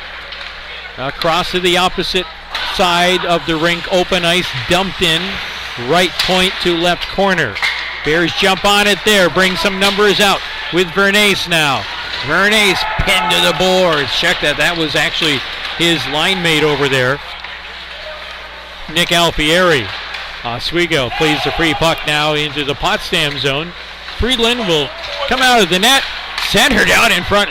Friedland had to hustle back in. You told us that about Friedland. He's not afraid to wander away from the crease. Now Potsdam will work it down into the Oswego defensive zone. Bears have, again, played well for a lot of this game. The one thing they have really been largely unable to do is establish a sustained forecheck. Here's Arcan in, fires one up, maybe deflected, high up and over the net off the glass. Puck into the corner where Potsdam will play it out on a nice short pass. Here comes Cruikshank, passes left side, return pass beyond his reach. Maulmeister works down there with Cruikshank. Bears lose control of the puck, and here comes Oswego. They're getting a line change. They're getting a partial break in toward goal, and we're going to get a Potsdam penalty here. And that was perhaps a goal-saving penalty, as coming in with a full head of steam was Matt McQuaid. Yeah, he came in and held on to the puck and just held it. Defense committed themselves to the move, made a move, got around him, and again, we're forced to take that penalty. It's going to be Jack Bloom who's going to be going off. So Oswego gets its second power play of the night, 0 for 1 so far. Bears have scored on their only one, and Potsdam will win the face-off. Rose rips it down the ice. It's going to be an interference call here. Coming on Oswego, I believe. Oh, so much for that 8-second power play. Yep. So. Buffo is going off. All right. Well said. With accent in cheek. All right, so 4-on-4 for the first time tonight. And an extended 4-on-4. Here we go, face off in the Oswego zone. Won by the Bears. Geary drops it in behind the net. Bears giving chase. Oswego good puck handling skills, but they turned over to Perron. Oh, almost. I don't know how Matthew Perron did not get that puck on his stick. Probably just didn't have enough body strength to get on it. He was a little bit extended, and it was easy to lift the stick. Now Perron, and now Cannell forces a near turnover. Bears almost get a shot away, but do not as it's out to center ice. Now back in the Potsdam zone, just barely. Jack Bloom held up there, or Mason Hone actually. Now the puck for Leith from behind his own net. Yeah, a fair amount of clutching and grabbing going on here at the start of the third period. Cahill wipes out. Potsdam numbers coming down. Leith into the zone. He'll play it into the corner. Now Potsdam wants a change, at least in one of their players, as Rose comes back on. Now he'll be joined on the ice by Cruikshank. 4-on-4 for another 42 seconds before the Bears will have a brief power play. And I mean brief, only about 8 seconds worth. Out to center ice for Dickinson. Cross ice hits his man Cahill. Skating in, squares up, shoots. Deflected off the stick of Rose to the corner. Now a lucky hop for Gatto. Not so lucky as the Bears are going to block it and skate out with it. 2-on-1 if they hurry. Rose comes in, shoots, and misses wide off the post. Rebound drive toward goal from the near side. That gets cut off. 9 seconds ago in the 4-on-4. Alfieri hops off the bench as a weak shot gets altered in the Potsdam zone. Now Potsdam with a very short power play. 3, 2, 1 as they skate up ice. Back to 5-on-5. Offsides are the Bears. Yep. Jack just a step offsides coming in. Alfieri, good speed coming through the neutral zone. Good control of the puck. Doing a little bit of dangling. Jack just a little bit in front of him. 15-19 to play, period number 3. Oswego 3, Potsdam 2.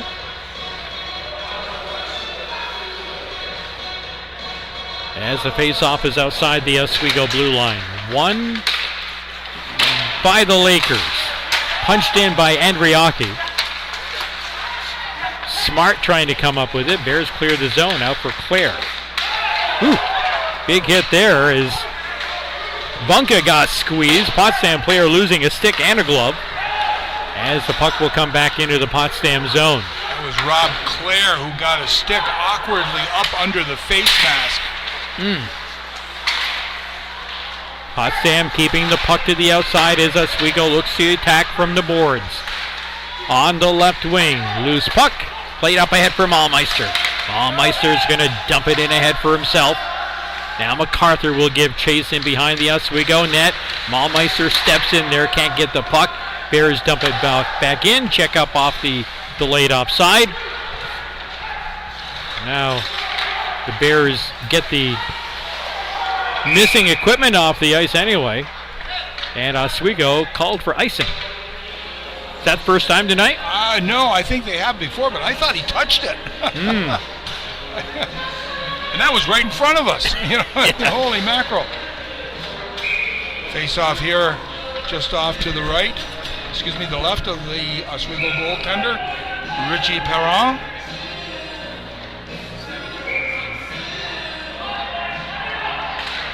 Here's the drop. There's the Potsdam face-off. Win shot. This is wide from Klanow. Boy, some pretty heavy hitting from behind right there. Play continues along. Potsdam possession. Lennon sends it looking for a deflection outside of the slot. It's going to carry him all the way out. Oswego will dump it in and change. Under 14 to go. Period number 3. Oswego 3, Potsdam 2. Cross ice goes the puck. First on it will be Sleep to play it into the Potsdam end. Geary gets there for the Bears. Sends it up the boards for Klanow. Tied up there in with Hone. Battle, battle, battle. Jammed again. The puck was moving around in there. Finally it comes loose for the Bears. Nice little nifty lead pass out there. Bears will get the dump and they needed a change here. Close checking so far here in this period. Both teams are energized.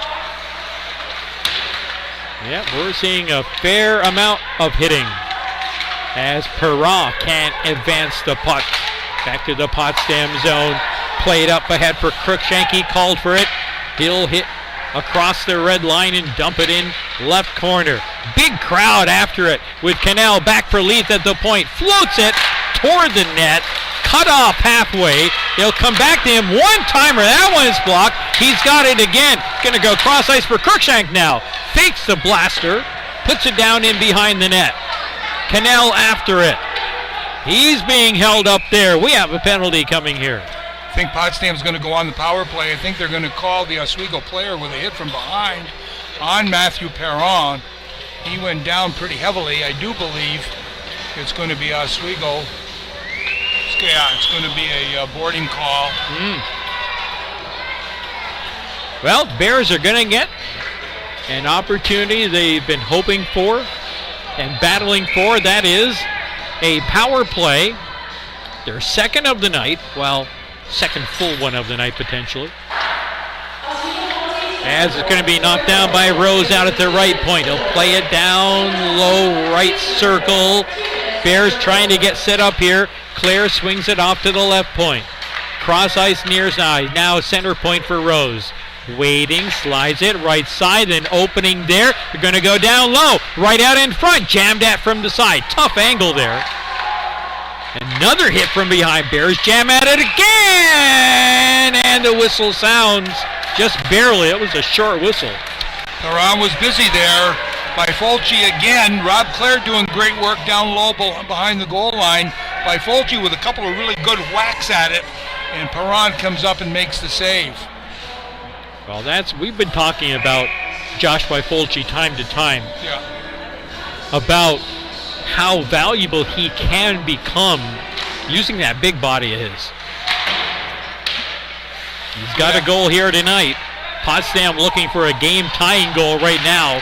With 12 minutes to play in the third, they're on the power play for another minute 20. Rose, high slot, puts a shot on. Stick save. Back out for Rose. Right point, skates across the center point. Puts it in front, they get the tip, and we are tied at 3. A second power play goal tonight for the Bears. That's going to be Rob Clare. I think that's going to get credit for it. Could have been by Fulci as well. They were both there. It's a redirect. I think it was Rose that took the shot. And then it was, I think, by Fulci on the redirect. Yeah, I think Rose was looking for that redirect all the way. All the sure. way. Looking for it all the way. So, both Clare and by Fulci in position. They were both unoccupied down there. It'll be Clare. Yeah. His second of the night. Yeah. Rose and Alfieri on the helpers. And we got a brand new game once again, tied at 3 with 11:40 to go in the third. That was a beautiful drive by Rose. Got to give him his props. Yeah, he had his head up. He knew what he was doing with it. Looking for those empty sticks. But again, both by Fulci and Clare had free sticks in front of the net. So. Meanwhile, Cortland has tied the game in Plattsburgh, now 1-1 as they play. They're about 5 minutes behind where we are in their game. So tie games in both barns here, 3-3. As Potsdam with a fresh little zip in their step. Turned over to Leith, center point, redirected, trickling wide of the net. And Potsdam seeming to have a little bit more of an edge in their play right now. Having tied this game once again, it's Laurent. Playing it out of the corner. Laurent centers high for Rose. His shot hits a stick en route. Played again toward goal, and that goes through the crease. Kept in at the point by Rose, down low right corner. Olszewski comes in off the bench. But Oswego's going to bring it out on a south pass from Cahill. Dumped in on goal, knocked down by Friedland. He'll give it up to a teammate here, and the Bears skate out with it again. Led into the zone here. Bears chasing after it, but Oswego's got some numbers back. They'll play it out to center, get turned over at the red line. As playing that for Potsdam and interrupting that breakout back down ice was Jack Loran. Here's Oswego with Bunka. To the right corner. Leith swings it quickly near side. I almost could have caught that one as it flew on through. Out in front of us into the Oswego zone. More than halfway through the third period, game tied at 3. Potsdam has come back to tie it on their second power play goal of the night. Bounced in past the reach of McQuaid. He hangs his man up to dry along the boards. Puck is loose. Here comes Leith. Leith's going to reach the Oswego blue line. Rip it in. There's Maulmeister. Out at the point, it'll come. Lennon back, and a Potsdam penalty. It's going to be a trip coming up here, or interference. Yeah. Just as you were talking about throughout the whole game about the Potsdam lack of being able to get sustained forechecking in there, recently they have. Yeah. You called it right. And with that sustained forecheck effort that they've had, it's been able to fatigue Oswego a little bit. They've been chipping the puck out. The Bears have been able to come back in, counterattack, and it's all based upon the forecheck. Face-off win for Oswego. They're on the power play. 0 for so far. Game tied at 3. 9 minutes to play in the third. Warmouth cross ice. One-timer off the stick of Hone. Up high off the glass, but still in play. Kept alive down the corner. Backhanded in back of the net. Potsdam player losing his stick as it flew out of his hands. He'll get it back finally. Side of the net. As Oswego gets a one-timer from Warmouth. That didn't miss by much off of that right post. Puck is up on the back of the net.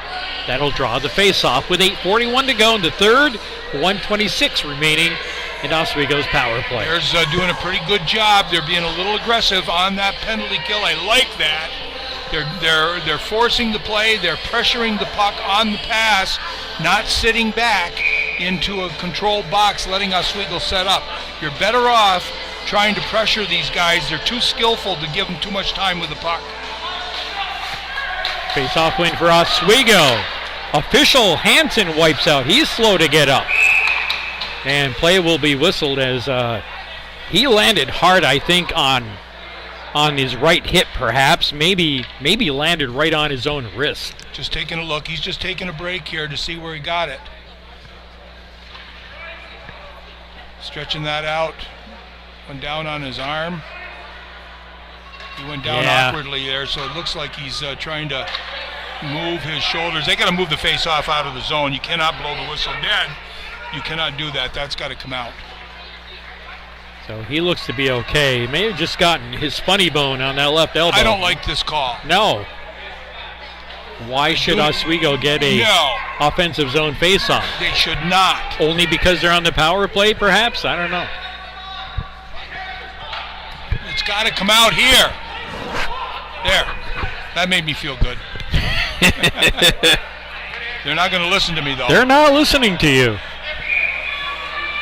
That's just not a good... I don't understand that call at all. No, the face-off is to the right of Friedland. The Bears will not quite work it out. McQuaid will hold in. Drift off to the right side. Drops it back. Center point for Warmouth. Warmouth, nice soft pass. Gets it back. Slides it left for DiCarlo. Down low. It'll bank off the boards there. McQuaid, backhander for Bull. Out front, Warmouth, cross ice. One-timer from the circle. Blocked down by Geary halfway in. Oswego keeps it alive with McQuaid twisting, turning, dropping it off. And it hops over the stick of Warmouth. Down the ice it'll go. 40 seconds left. Potsdam finally gets a change. I think Potsdam caught a break there. I think it was number 24 got upended Shane Bull in front of the net. The referee chose not to call it. Could have just as easily been an interference call, but nonetheless no call. Benefit for the Bears. Oswego back in with Sleeth. Cross ice, it'll be played off the bounce for Dickinson. One-timer out in front. That puck got deadened about 5 feet out in front of Friedland and then just trickle into him. But he had to make a good save, and he had to be on it adjust his own timing Yes, and reaction. He did, and he tracked that very well. Got down, held on to it, redirect in front, slowed it up. Good solid save. 20 seconds to go in Oswego's power play. 7:35 left in the third period. Game tied at 3. Face off won by the Bears. Lennon gets it from between his skates. Can't get the clear. It's back out to the right point. 12 seconds to go in the power play. To center point. Dickinson squares up, goes to Sleeth.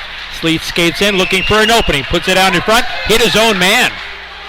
Back for Dickinson. Center point, Sleeth. Right ties. A one-timer. That got saved.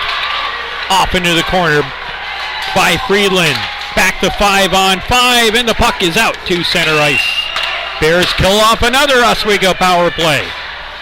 Having scored on their two-man advantages, game is tied at 3. Bodies flying all over the place in behind the Oswego net. Oswego skating down, Sleeth still on the ice, carries the puck, puts it right on goal, trying to use his defender as a screen, effectively so, but Freeland again tracking that one very well. Yeah, good square up positioning on there, properly positioned in the blue ice. Good solid play. His glove has been excellent here tonight. Face-off will be to Friedland's left. 6:45 to play, period 3. The face-off will be won by the Bears. Oh, boys, come on, that puck was out. I'm telling you, oh my goodness. That was gracious. out. Bears will get it from behind their own net. So here we go with Crookshank playing it into the Oswego zone. Truth can sometimes be stranger than fiction, right? Boy, oh boy. Oswego 3-on-3 as they come into the Potsdam zone. Look at MacArthur getting over there, pinning his man against the boards. Puck comes loose. Oswego's got it. Oswego player without a helmet, so the whistle sounds. I don't think we're going to get a penalty out of this.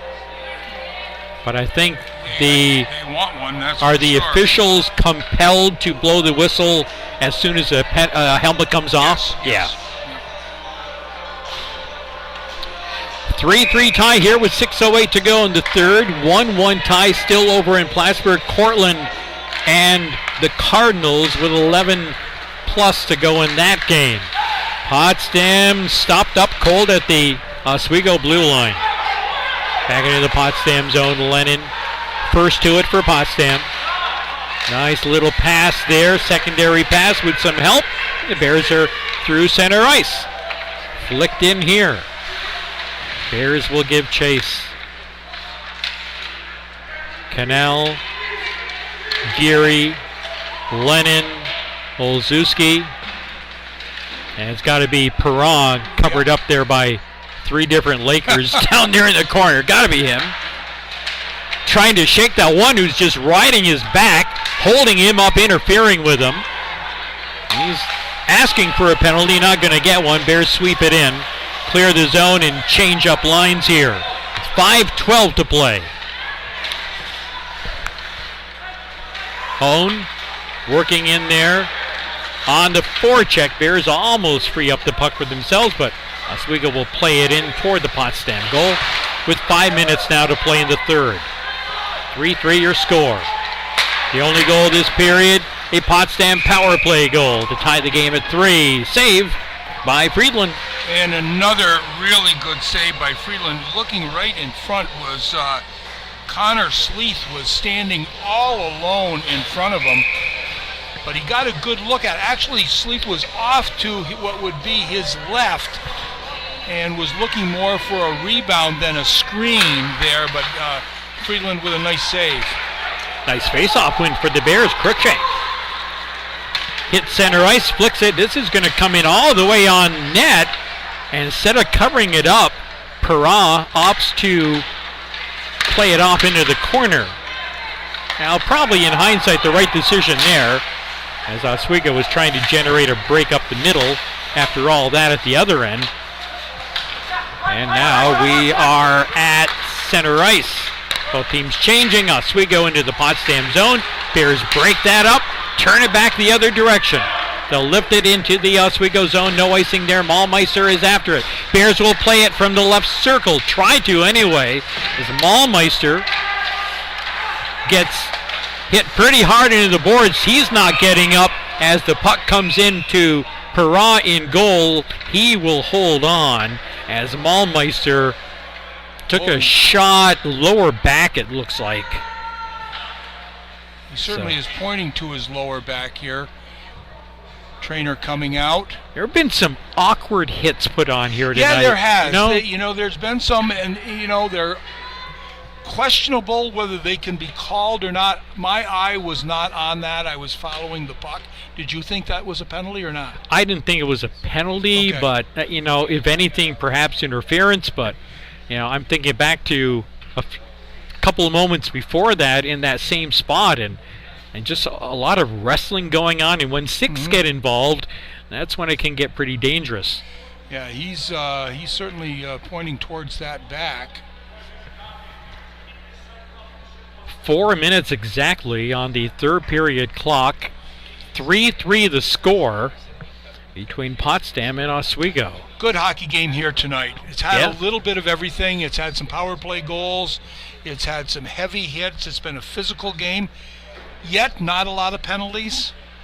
Special teams for Potsdam has been a very significant part of the game. Mahlmeister is heading right to the training room. Yeah, he's in some serious discomfort right now. And he's a tough kid. Yeah, for sure. So Rose and the training staff will help him to the ice, or help him to the bench there, just off ice.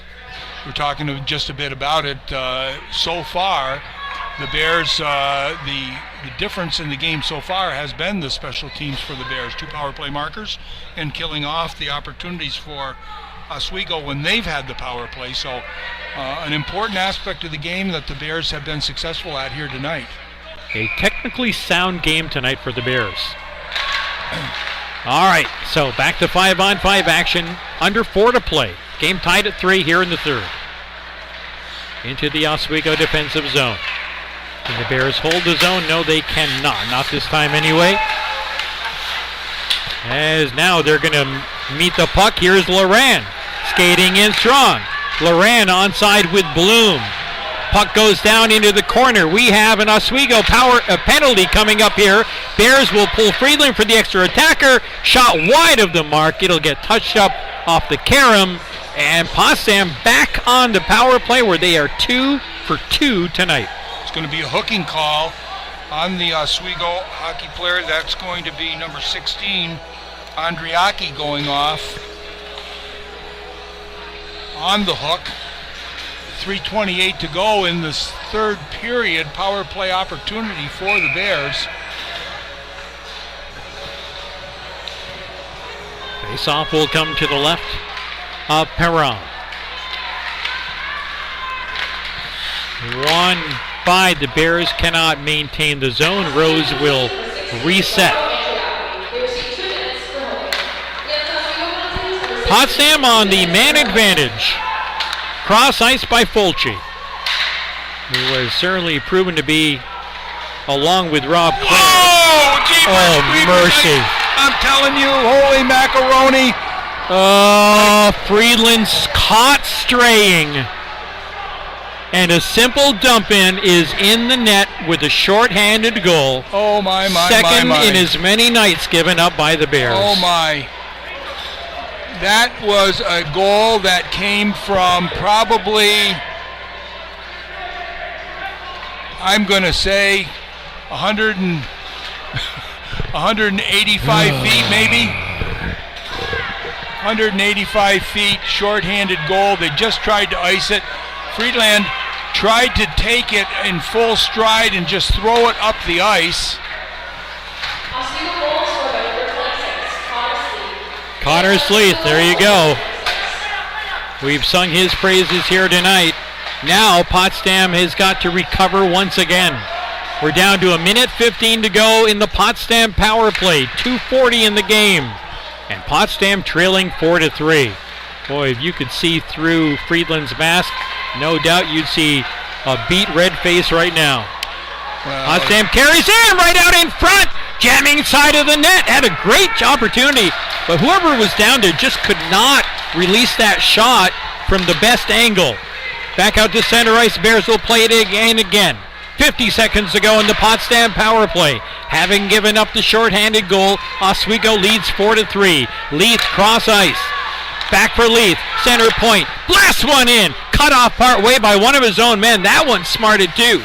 Bears will maintain the zone. Leith, half a minute to go in the power play. Right out in front. They miss on the tip. As the goalie Perra is out. As in taken out of the play. And Friedland playing that puck out of the corner dangerously again. Luckily, there was no Laker around. And now the Lakers are going to turn it over with Big Shane Bull. He'll play it back to his own D with 8 seconds to go in the Potsdam man advantage. So, turns out to be a costly power play for the Bears as they give up the shorty with 1:20 to go in the game. Potsdam down 4-3. Boy, you hate to see a game right on that. Now Friedland has been pulled for the extra attacker. It's Jack Bloom on the ice. Big heavy hit from behind there along the boards thrown by that Oswego player Robillard. We're down to 1 minute to play in period number 3. Bears with the extra attacker need a goal to tie. Potsdam player has his skates taken out from underneath him. Down the corner. Puck is out to center ice. Played into the Potsdam zone for Rose. 45 seconds left. Oswego 4, Potsdam 3. Led into the corner from Mason Hone. Had a goal here last night. Can't get the puck on his stick here. MacArthur in digging after it. Still working along the boards. Precious seconds whittling away. Puck cleared out the center to the Bears' blue line. Geary retreats with 18 seconds to go. Dumped in. Held on to for a moment by the netminder Perra. 12 seconds to go. Oswego's going to clear the zone, and Oswego is going to escape with a victory here tonight in Potsdam. You know, there's a lot of ways to win and a lot of ways to lose. Bears do get a last-second shot on goal, and we've seen a lot of both. But I'll tell you, it's been that is one of the most painful outcomes. Yes, I had that word in my head too. And I just really, you look down here and you see, the respect that both the coaching staffs had. They know, it's just an unfortunate outcome to the game. It happens, but that is something that I'm not going to want to see on a replay. There's just no doubt about it. I feel sorry for the young man. It's just those things happen in sports, and you move on to the next game. But you got a team that's in trying to find their way, trying to get into the playoffs. Had a great opportunity here to get some points on the night, and to have it go that way is just it really that stings. There's no doubt about it. Yeah, it's a frustrating way for the Bears to go down, to give up the long-range, short-handed goal. It floats past netminder Friedland. He's still out there in the handshaking line, and basically being told, "Hey, kid, tough break. You played well for so much of the game." And he did. Yeah, for sure he did. He played terrific for the game, and we're going to give him a lot of credit. Holding the Bears in there, it might not have been that close without his exceptional play. He really played a very, very solid game, in control of himself most of the night. But we go back to the beginning of the game. He's a goalie that takes chances. Yeah. And that was going to be, he likes to contribute, to be part of that offense, and he wanted to be part of it right there. It just slipped under his stick. That's all you can say. So it's a shorthanded game winner from Connor Sleeth at 16:57. That didn't leave the Bears a whole lot of time. Just over 3 minutes remaining, and about a minute and a half or minute or so to go in that power play of theirs. So yeah, it stinks, but the result is the result, and it's a 4-3 final for 6th-ranked Oswego. So just barely they rebound from last night's 6-1 loss at the hand of Plattsburgh and get the W here tonight in Potsdam. Meanwhile, over in Plattsburgh, the Cardinals have gotten a third period goal to go back out in front of visiting Cortland. Plattsburgh 2, Cortland 1, 4.5 minutes remaining there. So we'll await the final stats here. And Coach, it's so disappointing, not only the result and the way it all happened. Yeah. It's disappointing that it really detracts from what was a very good hockey game. Oh, just so well said. Really, it was just a terrific hockey game. They played, both teams played very well. It had some of that old school feel. It was a very physical game, close checking at times, skillful at times. The Bears started to sustain a forecheck in the third period, which benefited them not only in the sustained play in the zone, but when they have to chip the puck out to relieve the forecheck, the Bears were able to regather and go back in and keep the play going on that Oswego side of the ice. So it was just a terrific hockey game, and it's just, as you said, it's just a shame that it had to end that way. All right, we have our final stats coming our way here in just a moment's time. Next weekend, Potsdam Bears women's hockey, a much quieter weekend here in Maxey Hall. Heavy weekend for the Bears next weekend here, with first and second place team. Right. Yeah, so the opportunity is going to present itself for the Potsdam women's team. They, after losing yesterday 4-3 at Morrisville, they get the 4-3 overtime victory this afternoon at SUNY Canton, the team that is closest ahead of them in the NEWHL standings. Final numbers here from period 3. Well, let's run down. We'll run right through the whole shooting match if we will. First period, the goals got going with an even strength marker from the point. That would be Quinn Wormuth, with Daniel Colabufo picking up the assist and Shane Bull picking up the secondary assist. 10:43 of that first period. Bears would tie it. Rob Clare would get his first of two at 16:44, with Justin Vernace and Justin Carey picking up the assists.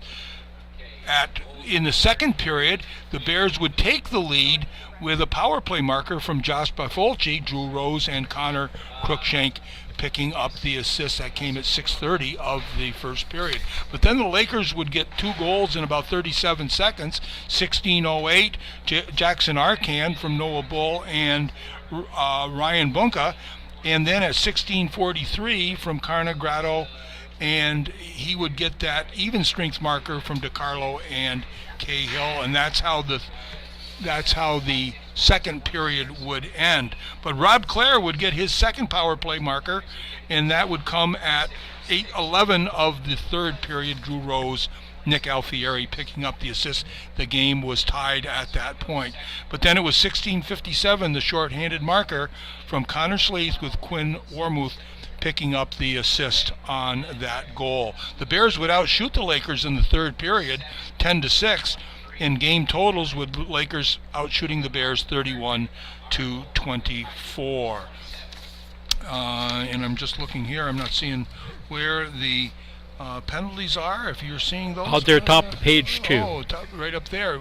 In the second period, no penalties in the first period, but in the second period it would be Addison and Alfieri that would go off. In the third period, a little more active. Boom, Colabufo would go off. Troy Robillard, Jack Bloom would get his second, and then Andriaki would pick up a hooking call. That was the one at the end of the game that caused that shorthanded goal to go in against the Bears. So Potsdam falls by the final of 4-3 in regulation time here tonight. Potsdam on the road for their next 5 games. 5 games in a row before the regular season finale against Morrisville on home ice in a few weeks from now. That's going to be on the 18th of February, but they're off and running, hitting that Western New York swing 2 weeks in a row, and then up to Plattsburgh for a single game on the weekend prior, on the 10th, I believe that is. Maple Leafs Canadians tied at 2, third period. Okay then. There you go. Well, Coach. Throw some sting into the rest of my night. Right. Now we're going to go home and watch some football now, aren't we? Yeah. Well, hey, it's good to be back at it. Good to see you. And, we talked about it. The FISU World University Games were here, and it was a great opportunity for the community and for Potsdam, Canton, and certainly Clarkson University to have just a wonderful showcase here. And Potsdam put on a really nice face in our wonderful facility here for the women's game. Indeed, they did. Kudos to all involved. Wish I could have called a victory this weekend, but the Bears come up empty in the games that I broadcast. Maybe it's me, huh? Bears fall tonight here in men's hockey to 6th ranked Oswego. The final score, Oswego 4 and Potsdam 3. Thanks to Dan Bronson and the whole crew here at SUNY Potsdam. And Coach John Horan as well. Elijah Winfrey mastering things back at Mission Control at the Mix 96.1 studios in Messina. For all of us on board, I'm Warren Potter. Thanks for joining us. So long for now. We'll catch you next weekend here on Mix 96.1.